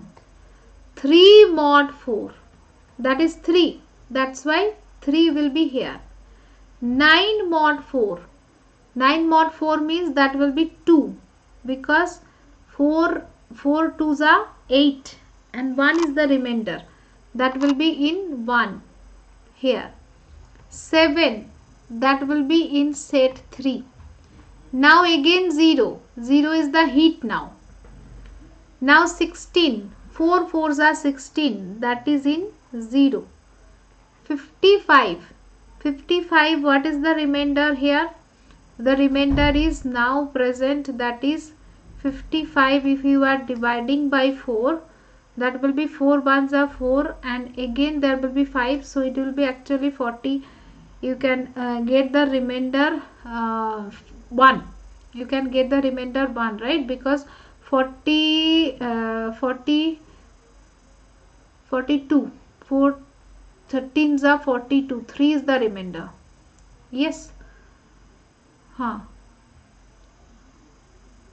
13s are 42, so you can get the 3 remainder. 3 will be the remainder, right? Am I no 42 to not? Here what I am doing? I am doing mistake here. Here 4 11s are 44, 4 12s are 48, 4 13s are 52. So 4 55. 3 is the remainder, right? Because 3 will be 4.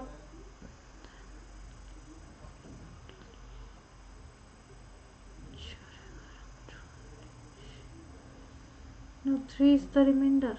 Yes, 3 is the remainder. 3 will be the remainder. So whenever 3 is the remainder, which one is here? Which one will be replaced? Out of 3 and 7. Out of 3 and 7, which one will be the replace? Yes, 4 13s are 52. So 3 is the remainder, right? So here tell me now which one will be replaced? It is using the LRU. As it is using the LRU, least recently used. Which one is not recently used? 3 not recently used. So out of 3 will be replaced and 55 will come. 55 will come, right? Now you can see which are present here. 0, 16, 5, 9, 7 and 55. So these are present. 0, 5, 7, 9, 16 and 55. 3 is not present. 3 is not present. That's why it will be your answer. Got it? Clear? Yes. Clear? Clear? Is that clear? This is the way you have to do K-way set associative. How to do the K-way set associative. Okay. Yes.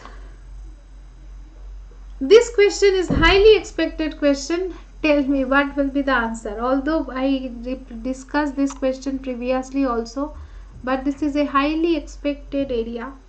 Tell me what will be the answer. I hope you did it previously also, but still I need, because maybe if it is repeating, then you can get the marks.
tell me what will be the answer for this one.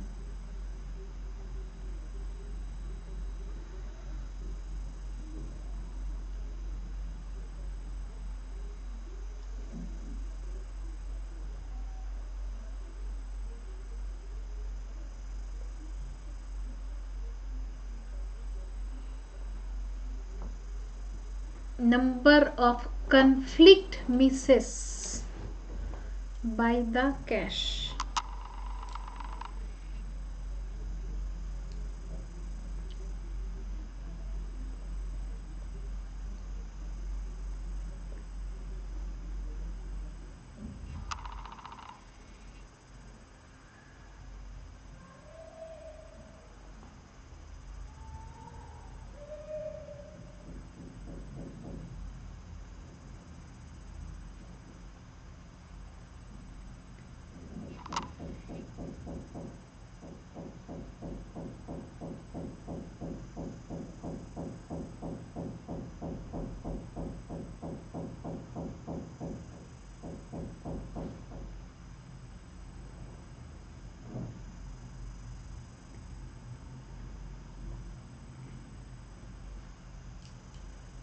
Anyone?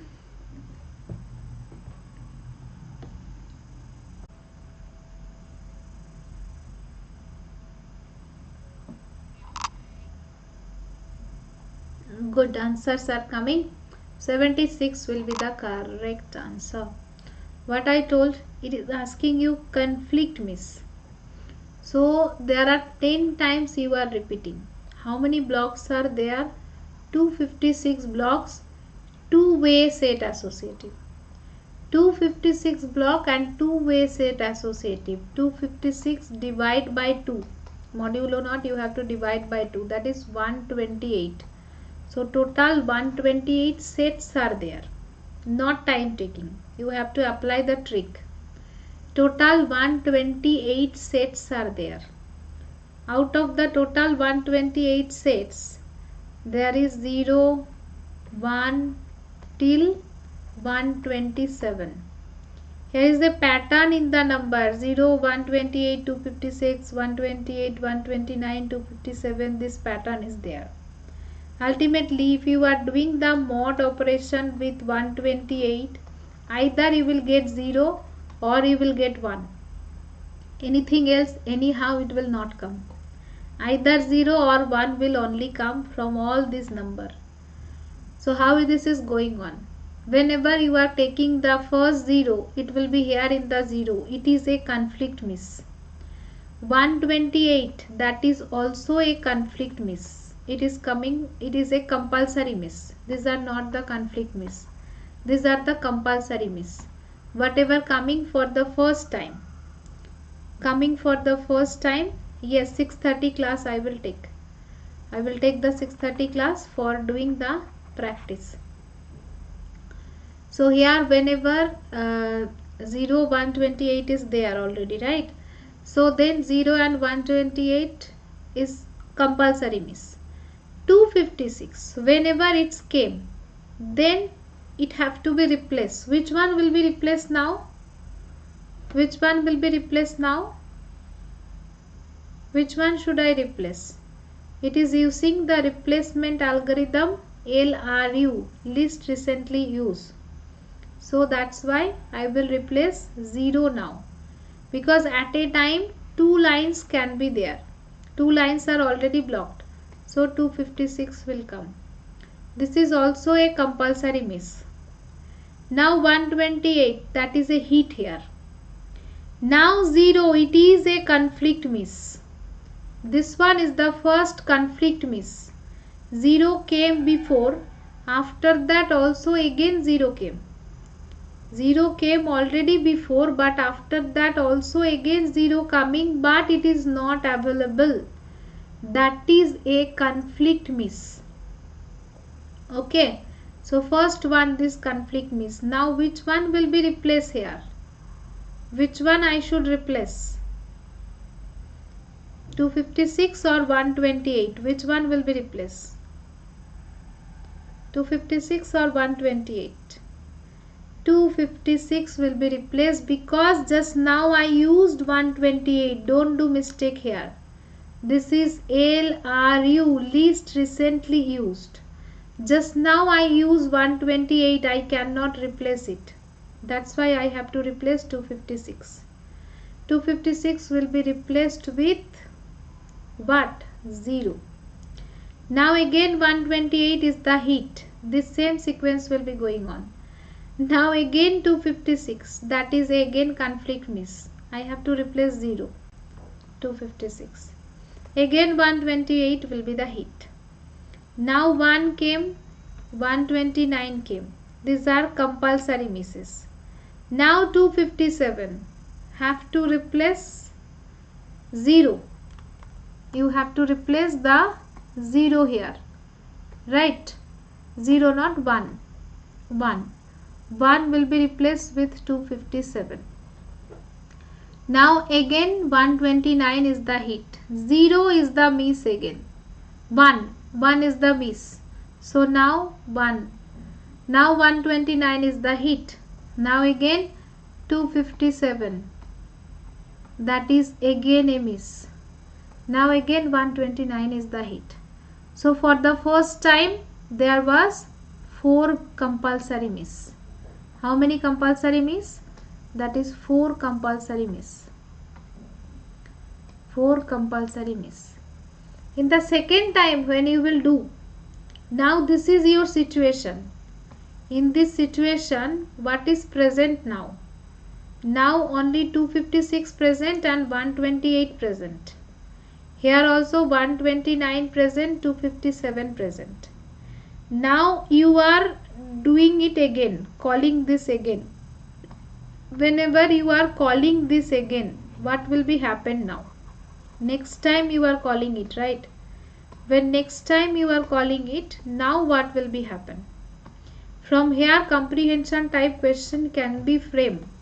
That what is the misses in the first pass? What is the misses in the second pass? How many conflict misses there? How many compulsory misses there? What will be the total number of miss after 10 times? Like this way 10 marks question can be framed like from here. High chance. So that's why it is very important. Okay. So here next time what are present? This is present. At that time 0 came. Now 0 came. Now 0 is again the miss. Last one I use 128. I cannot replace. I have to replace again 256 for 0. This is now a conflict miss because it is coming second time. Now this is a conflict miss. 128 will be hit. Again 256 came. Again I have to replace with 256. So this is again a conflict miss. This will be hit. Again 0 will be conflict miss. This will be hit. This will be conflict miss. This will be hit. This one will be conflict miss. This one will be hit. This one will be conflict miss. This is hit. This is conflict miss. This is hit. This is conflict miss. This is hit. That is the sequence. So now how many conflict misses are there? 1, 2, 3, 4, 5, 6, 7, 8. 8 conflict miss. Here was 4 conflict miss. Here is 8 conflict miss from the second pass. In the first pass there is 4 conflict miss.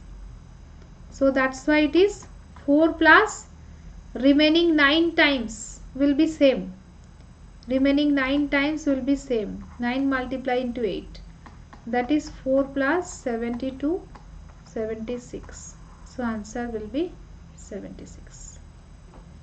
Got it? Why? Clear? Why it is? First pass there are 4. From the second pass there will be 9 multiplied 8. That is 72. So answer will be 4 plus 72. In this way you have to think. And from this question you can get 10 marks question. Very very important. I will focus this time on those area what are confirm area minimum to maximum 10 can be here. minimum 2 marks, maximum 10 marks can be here. That will be my focus. Is it clear to everyone? Yes.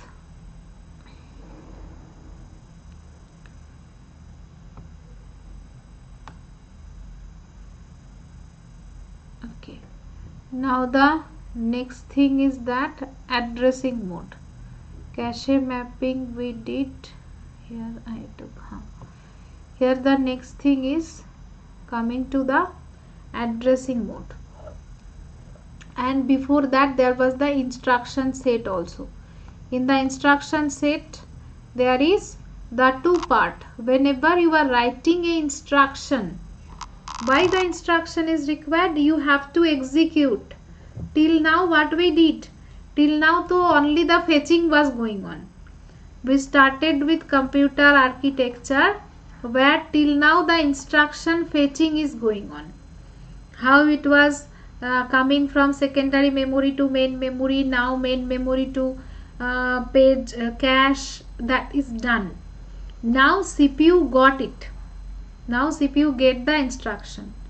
So after getting instruction, now how CPU will execute that instruction, that is the part of the instruction format and the addressing mode.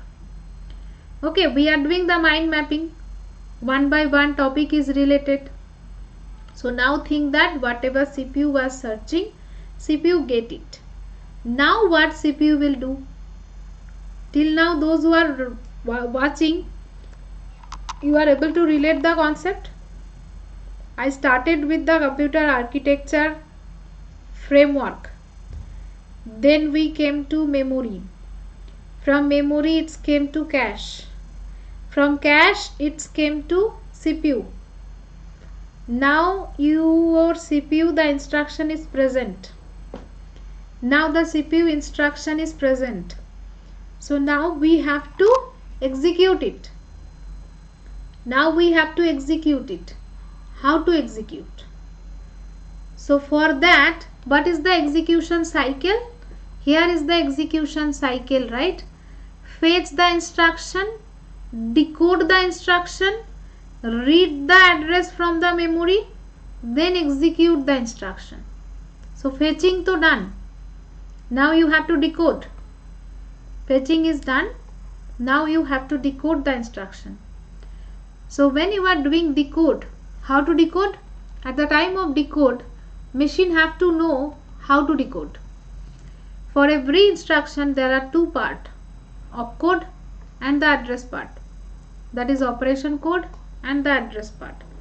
Opcode means where the instruction is present, right? That is your add, multiplication, division, all the operation, all the instruction set, that is your operation.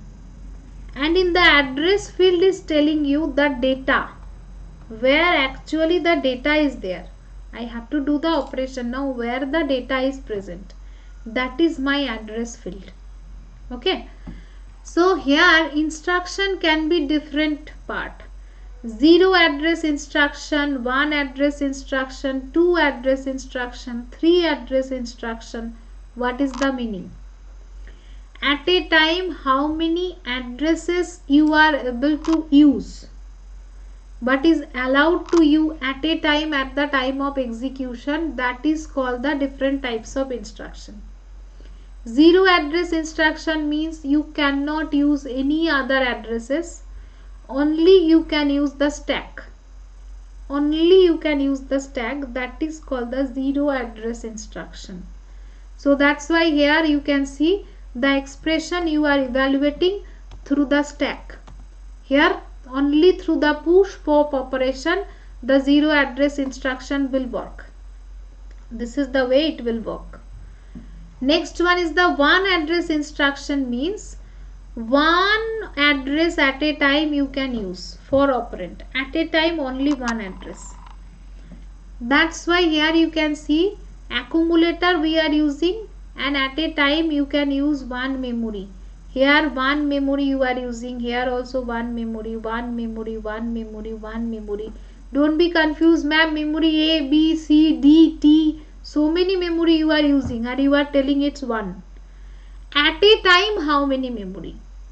These are the memory name.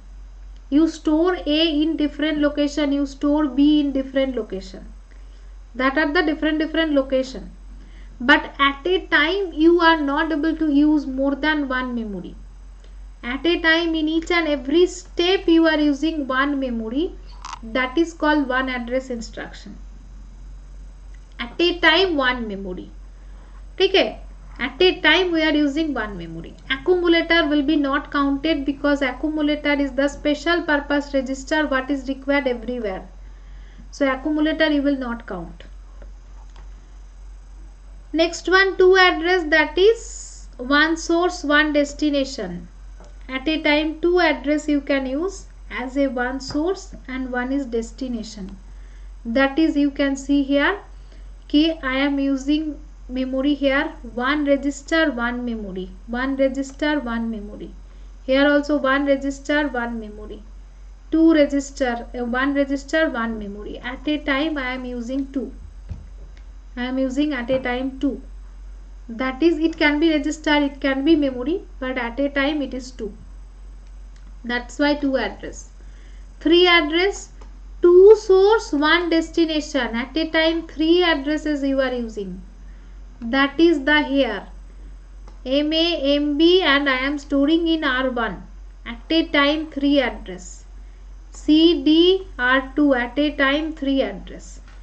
And the advantage you can see, whenever you are using more addresses at a time, number of steps are less. You are using more address at a time, number of steps are less. Within 3 steps it's done. Here it was required 1, 2, 3, 4, 5, 6 steps. And here it was required more steps. 1, 2, 3, 4, 5, 6, 7 steps. When number of addresses are less, number of steps are more. Right? It is obvious. You less space, more time required. More space, less time required. Obvious. You have one burner, to cook you need 3 hours time. 3 dishes you need 3 hours time. You have 3 burner, 1 hour you can cook 3 dishes. Simply. I have 3 burner, I will cook 3 dishes at a time. In 1 hour my 3 dishes is done. I have only 1 burner, I need 3 hours time for different dishes. Yes. So always number of spaces will reduce your time. Reduce your steps.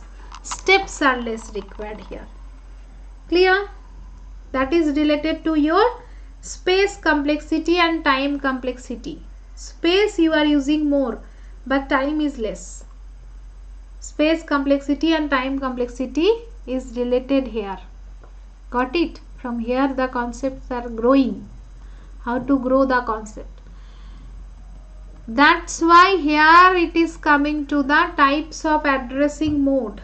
Implied addressing mode, I will tell you in 10 minutes. Today someone was telling me, ma'am, till now I am confused in addressing mode. Are you there? Today morning only someone told, I am still now confused in addressing mode. Who is that person? Someone told. So see, here are the type of addressing mode. Why the addressing mode is required? What is the requirement of addressing mode? In instruction to already the address part is there. But the problem is that how to fetch the effective address. There are different way of storing. Lakshmi Rana. Vashini. Okay. There are different way of accessing effective address. Okay, different ways are there. So how I can get the effective address means where is my actual operand. Computer is trying to fetch the operand.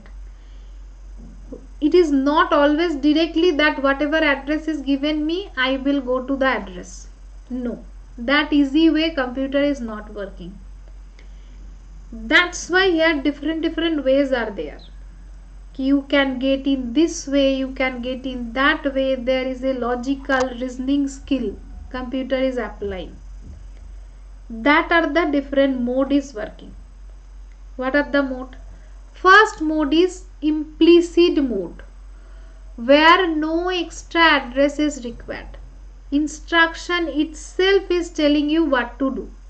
Like CMP, complement accumulator, compare accumulator, complement of the accumulator.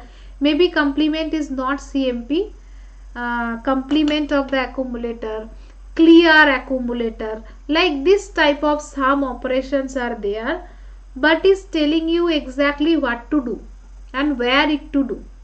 No need to do any address. For effective address calculation, any extra thing is not required, and actually the address is also not mentioned. Instruction itself is telling you what to do. Okay. Instruction itself is telling you what to do. That is the implied. Simple one.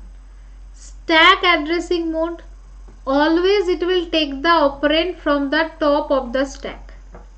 It will always go to the stack, because always computer have the stack area. All memory are divided into different areas. Stack, heap. Stack is there, heap is there. After that text section is there, data section is there. Out of that, stack section is the one section, so it will go to the stack. Immediate means, if it is given like add 20, this is my data itself. This is my data itself, it is not the address. I am getting immediately my data. Add 20 means 20 is my data. Add that data and do the answer. No need to go anywhere. Direct mode means, if it is add 20, then 20 is the location. 20 is the address of the effective address of the data. Maybe in that location 40 is my data. So here one memory reference is required. One memory reference is required for the direct addressing mode. You have to go to there and you have to collect it. Okay. Next one is indirect. Indirect means, add 20 means 2 memory reference is required. It will go to this 20. What it will be happen? It will go to that 20. But 40 is not my data. It will come to 40. And maybe 60 is present here and 40 is this location number. It will come to this 40 and then this is my data. So effective address will be 40. That is the indirect one. Register direct means, here it will be given like add R1. R1 is the register set where you will go to R1, and in the R1 maybe data is present 30. So it is my data. One register reference is required. Register indirect means one register reference, one memory reference. Here the add R1 may be present. Maybe here I am giving add R1. I have to go to R1. Then I have to go to the location 30. Maybe here is the location 30. In the location maybe 50 is my data. I have to go to this location. So that is one register reference, one memory reference. That is called the register indirect addressing mode. Relative index base. This all three are same. Only we are doing addition with the address part. You will do addition of program counter. Whatever address part is there, you have to add the value of program counter. Now how to get the value of program counter? Program counter value will be the address of next instruction. That is the program counter value. Here the index register means address plus index register. Base register means address plus base register. Where you are adding these extra, that's why these are called displacement. This is called the displacement. Same operation, only with the different register. Program counter, here is index register, here is base register. Okay. Auto increment and auto decrement. Here effective address calculation will be done. It is the post increment and this is the pre decrement. What is the meaning, ma'am? Whatever address is given, register set, it will be given as a register set. You are going, that will be my effective address itself. Maybe it is the location 400. After that it will be incremented 1 bit as per the size of the data. That will be required for the next operand. For fetching the next operand it will be required. For current one, nothing. Current one will be itself that address only. For the next one it will be incremented after fetching that data. That's why it is the post increment. And auto decrement means whatever address is given, it will be decremented 1 bit. As per the 1 bit means it is not always fixed. As per the data size, that much decrementation will be done. After that, that will be my effective address. If it is 400, if it is 2 byte, then it will be decremented to 398. That will be my effective address. So that's why for decrement, extra ALU operation is required for effective address calculation, but for auto increment no extra operation is required for effective address calculation because it is itself is giving you the effective address. Is that clear? Is that clear to everyone? This is the simple thing in the addressing mode, and it is also your expected area of 10 marks. It is also the 10 marks expected area. Yes, clear. This is the thing, how that the total chapter just recall as a mind mapping. Just recall as a mind mapping. The total chapter will be done. Nothing else.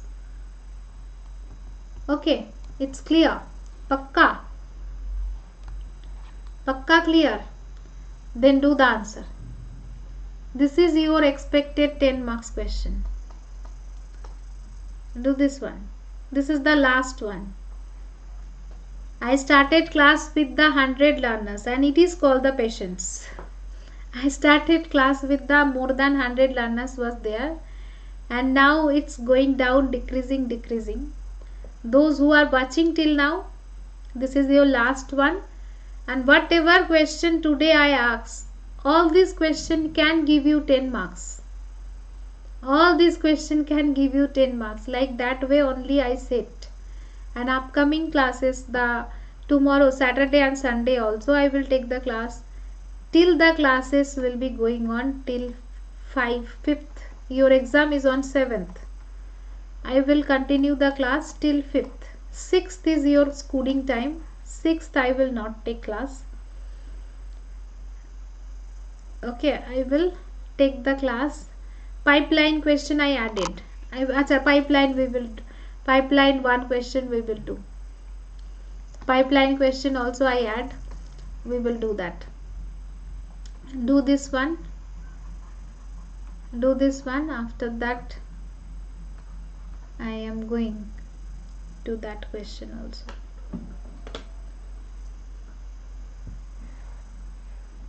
I am praying for you always. Pray for me also, so that I can continue the class.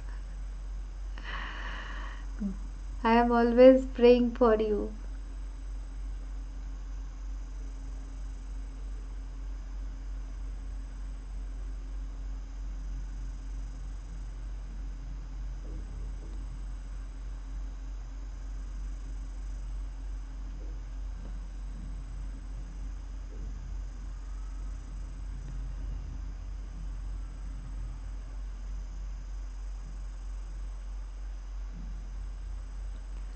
One by one answer you have to give me. What will be the answer for A, B, C, D all? A, B, C, D. These are the question. You have to tell me the what will be the effective address and what will be the data. What will be the operand? You have to tell me that. What will be the effective address and what will be the operand? Both you have to tell me. Operand also, effective address also.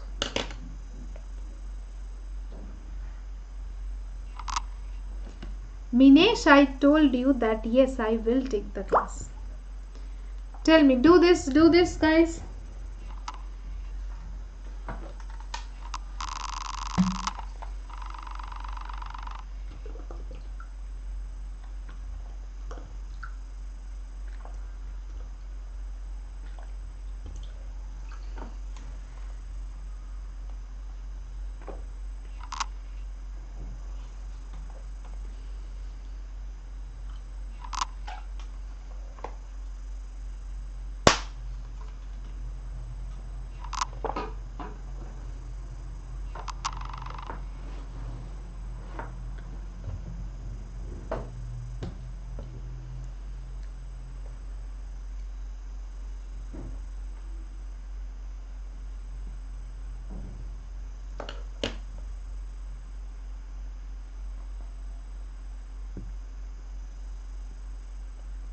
We are very close to 20k.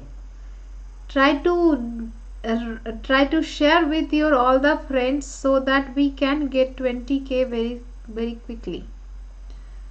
We are very close to 20k. I am waiting for that. It's already very close, so you can make it 20k very soon.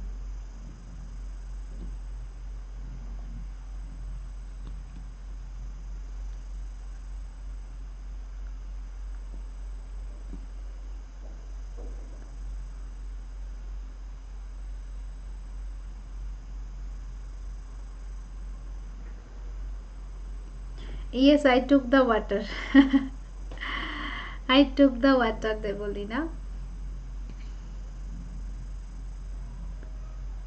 Okay, answers are coming. So what is the question? The first part of the first word indicate that is instruction load a value into an accumulator.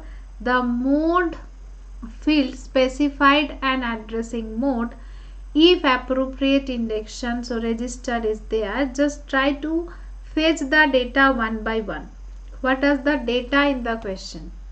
The data is that the opcode is this and this is the operand here, 500. Okay, it is stored in this location, 200 location and 201 location. Next address will be in the 202 location. So it will be your value of the program counter.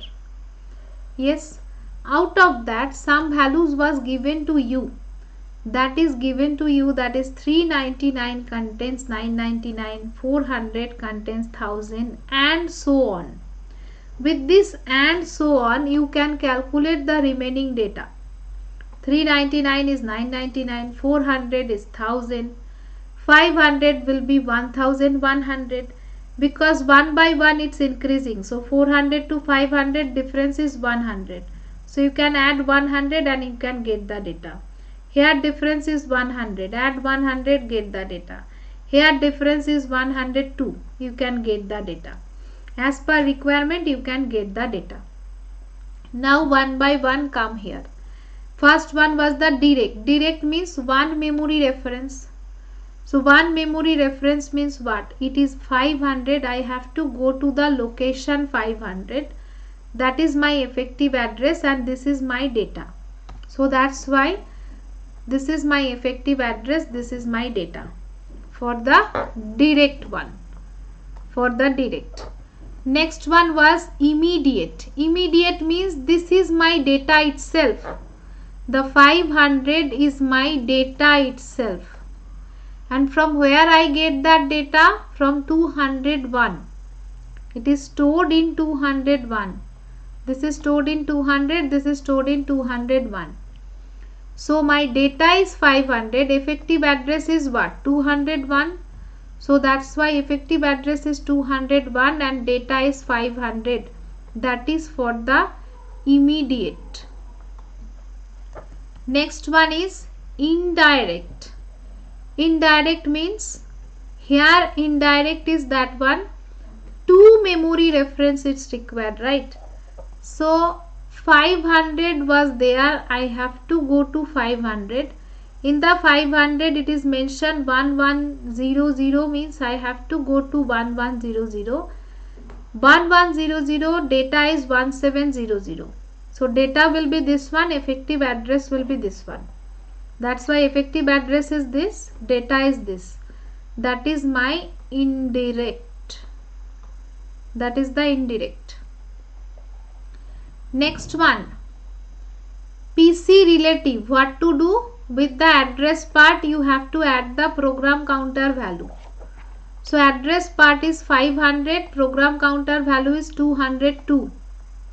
So 500 plus 202, that is 702. That's why we calculate this value of 702. 702 is 1320. So that is the effective address and this is the data for PC relative, right? Next part is that displacement. Displacement with the index register. Here the value of base register contain the value 100 was given to me. That was given. So I will do with the address plus base register, right? So base register value is given 100. So with the 500 I will add the base register value, that is 500 plus 100, that is 600. So I will go to 600 and this will be my data. So that's why here it is 600. This is the data, that is the displacement. This is the displacement with the base register. Next one is the register. For register it was given R1. R1 contain 400. So I have to go to R1, it's contain 400. That is my R1 is my effective address, it's contain 400. That is done. Register indirect. One register reference, one memory reference. In the register it is the value 400, it have to go to 400 and that is my data. So effective address is 400, data is 1000. So this is my effective address, this is my data. This is register direct, this is register indirect. Last one was auto indexing with auto incrementing. Auto increment with the R1. So R1 value is 400 itself. Same one will be effective address and that will be the data. This is for the auto increment, because after that it will be incremented to 41, but it will be same because it is post increment. This is post increment, that's why. If now the next question is like auto decrement, then what it will be? Then this will be decremented to 1 bit, again it will be 400 itself. Because although it is pre-decrement, but after this operation this is incremented to 401, then it will be decremented again, then again it will be 400 itself. Got it? After the increment, if the decrement ask, then ultimately it will be same. Clear? So addressing mode, this is the highly expected area. In this way you can get 10 marks question. This is the way you have to relate the concept. Okay, one request came from the pipeline. As I am showing you from where pipeline questions are coming, that is the confirm area, means repeated question came from that area. I am showing you.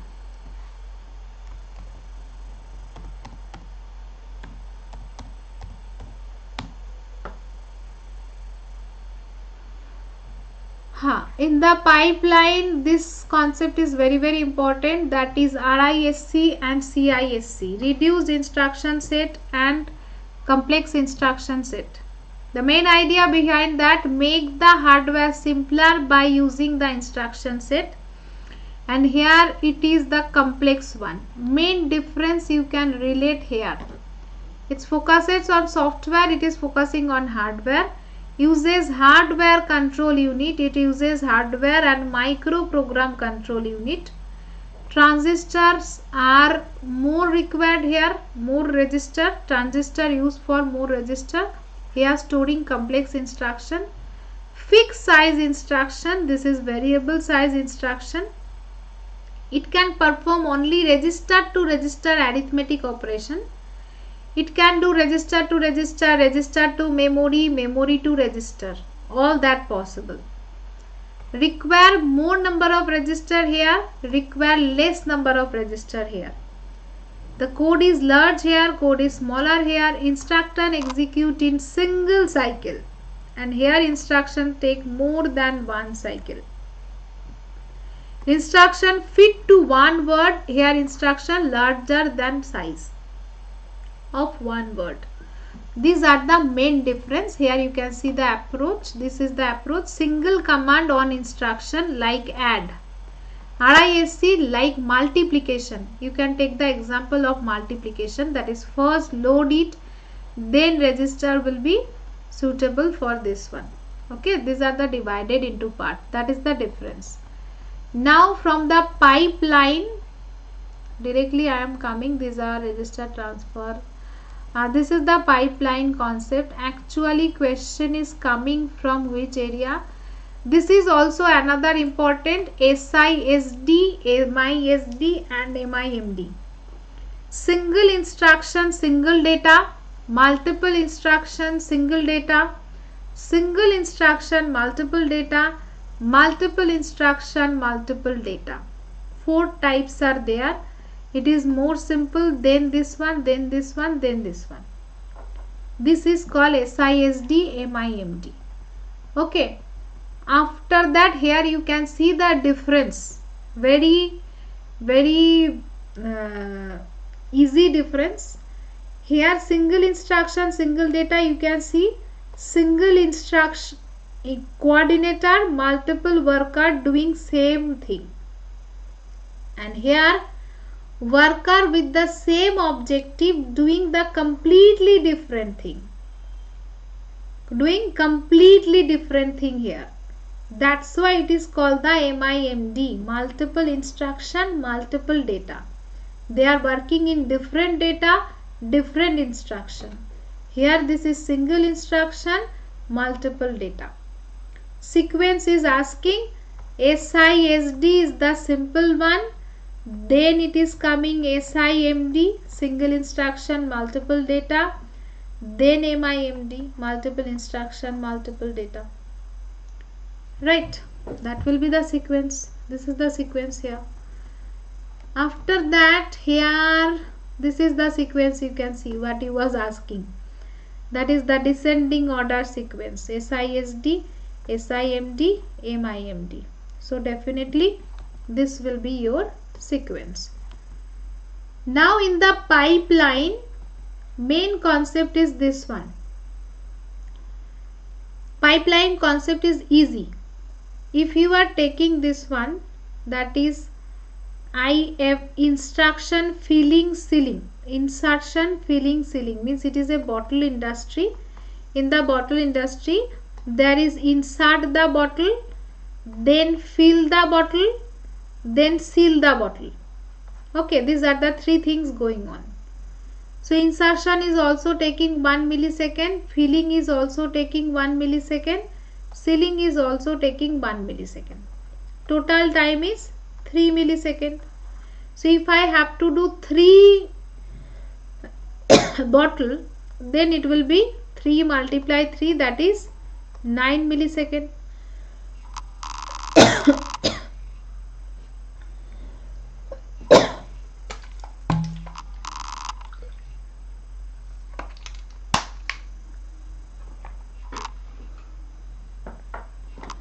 That will be 9 millisecond. That is non-pipeline. If I am doing in pipeline, how I can do? The first bottle I can do insert, filling, sealing. This is time slot 1, time slot 2, time slot 3. Second bottle, whenever it is coming, then we can do, this is blank, this is insert, this is filling, this is sealing. Third bottle I can do blank, blank, here is insertion, filling, sealing. Simple way, because insertion is here block, means insert machine is block, I cannot utilize. But at that time here to I can use, here to filling is going on. In this time insertion and filling is block, I cannot do. But here I can do insert, filling, sealing. That is I can do. That's why here what is the total time? T4, T5. Here I need 5 millisecond. So here is the improvement. Right, here it was taking 9 millisecond for 3 bottle, but here it is taking 5 millisecond for 3 bottle. So what is going on? For the first bottle, these are the insert, filling, sealing is my segment. This is actually the segment. So whatever total segment, 3 segment was there, that was 3. From the remaining n minus 1, for every one I need 1 extra cycle. For every one, this was the 3. Now for the next one, I need 1 extra cycle. Here also I need extra 1 cycle. If I am adding more, here I need extra 1. Here I need extra 1. So for n minus 1 cycle, you need extra 1 cycle. Actually number of cycle will be, if you are taking that number of segment equals to k, then total number of cycle will be required k plus n minus 1. That is the total number of cycle, k plus n minus 1. Then total time will be multiply into whatever time is required per cycle. Per cycle whatever time is required, that I have to multiply, and that will be my answer. This is the simple thing is coming, where you have to calculate like this way. It is for the pipeline, and when it is non-pipeline, what is the time? That is every segment whatever cycle is required, total number of cycle will be that one only.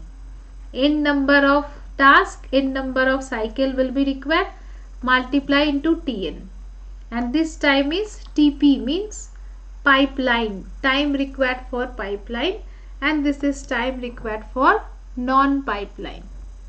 That is the concept of pipeline. Okay, whatever I told, see that k plus n minus 1, and this is n multiply k multiply Tp. This is the thing here. Total how many segment? How many segments are there? That is actually insert, fetch, decode. These are called segment. Insert, fetch, decode, whatever segment, these are actually called segment. Okay, and this is the performance. Whenever you are doing performance, then performance is the performance of pipeline by non-pipeline. But performance we cannot measure. Performance can be measured with respect to time, whatever time you are taking, and time is inversely proportional to performance. Very important. Time is always inversely proportional to time performance, because time is less means performance is more. Time is more means performance is less. That's why here performance of pipeline divide by non-pipeline, but when according to time you are doing, then it is ET of non-pipeline divide by pipeline. So that's why my formula will come like that: n multiply k multiply TP divide by k plus n minus 1 by TP. From here only questions are coming. This is the concept of pipeline, and very important, remember that key ET of non-pipeline by pipeline. Don't do pipeline by non-pipeline, then your answer will be wrong, because performance we can do according to effective time. There is no measurement of performance. Performance measurement can be done with the time only, and that is inversely proportional. That's why it is the formula. Concept clear? I tried my level best to give you exactly mind mapping wise, story wise you can understand, so that there will be no doubt. And this is your efficiency S by K. This is the throughput N by N plus K. This is the throughput.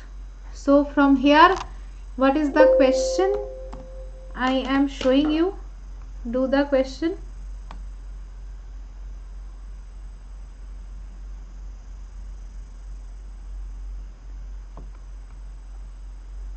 Here is the question. Do it.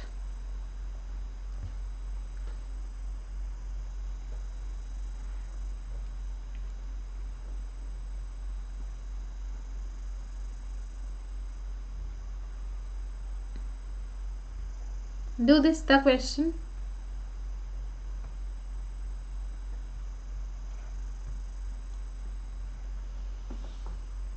Do this one.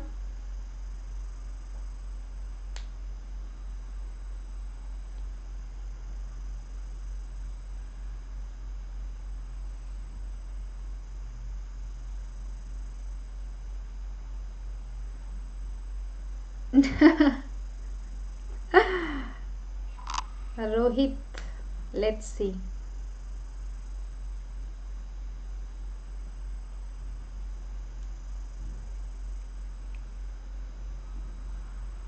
What will be the answer for this one?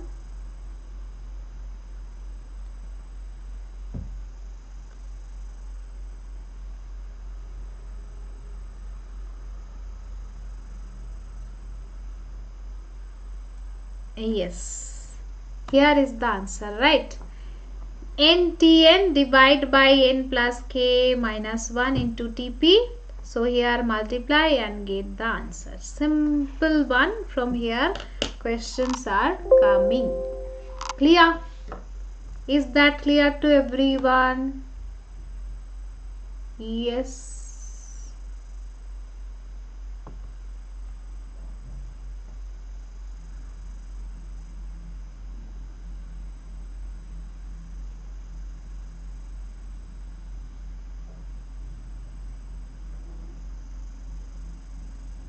Now tell me, what will be the answer for this? Tell me. All the 5 to 6 questions are there. Tell me one by one, tell me the answer. One by one, tell me the answer. What will be the answer?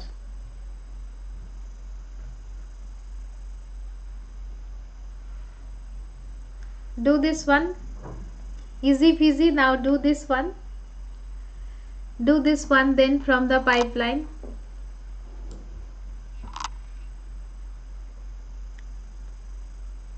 Do this one. Today no more possible. After pipeline I will end my pipeline also. I have to take at least 30-minute break. Otherwise 6:30 class again it is there. Again I have to shout with you all. 6:30 again there is class, right? So I have to take that class. So after this I will end. Just pray for me so that I can create a studio setup, at least the digital board. I am waiting for long time. Long time sitting and taking class is more pathetic. Whenever I can take as a digital board every day, I am dreaming when I can make that digital board. I will take the class on digital board. Don't know when that day will come, because if I am standing, then maybe 5 to 6 hours also we can do, maybe, but here it is difficult by sitting.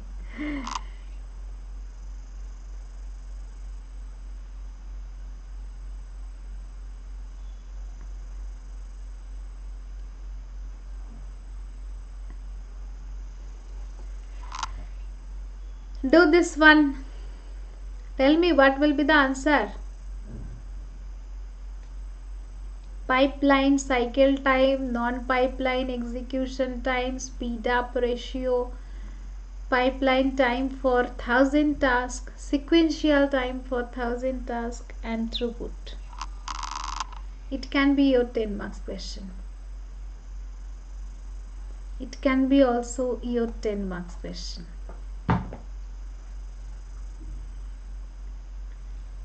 I am not a boy, right? That's why I am not able to do, because it's not my home. I need my home. I need my place. I don't have to. I can't go. There are lots of constraints of a housewife. There are lots of constraints. If in this situation one boy is there, then they will make so many things. Or maybe an unmarried woman is there, then also they can do everything. But after marriage, there are lots of constraints where you have to compromise always. It is a small place and where I am taking class, no one will believe. I am always showing that. This is the situation of just beside me. It is a dustbin, just a dustbin here where I am taking class. Just a dustbin here. Just in a small area, always I am taking class. I am thinking that what others are doing and what I am doing. It's a dustbin just. See. So there is no place. It's just a dustbin. Always. So that is my situation. Tell me what will be the answer.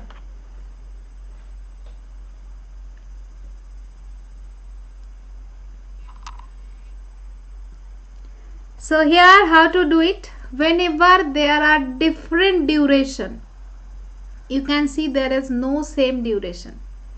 From the different duration, whenever you are doing, then you can see you have to take the max.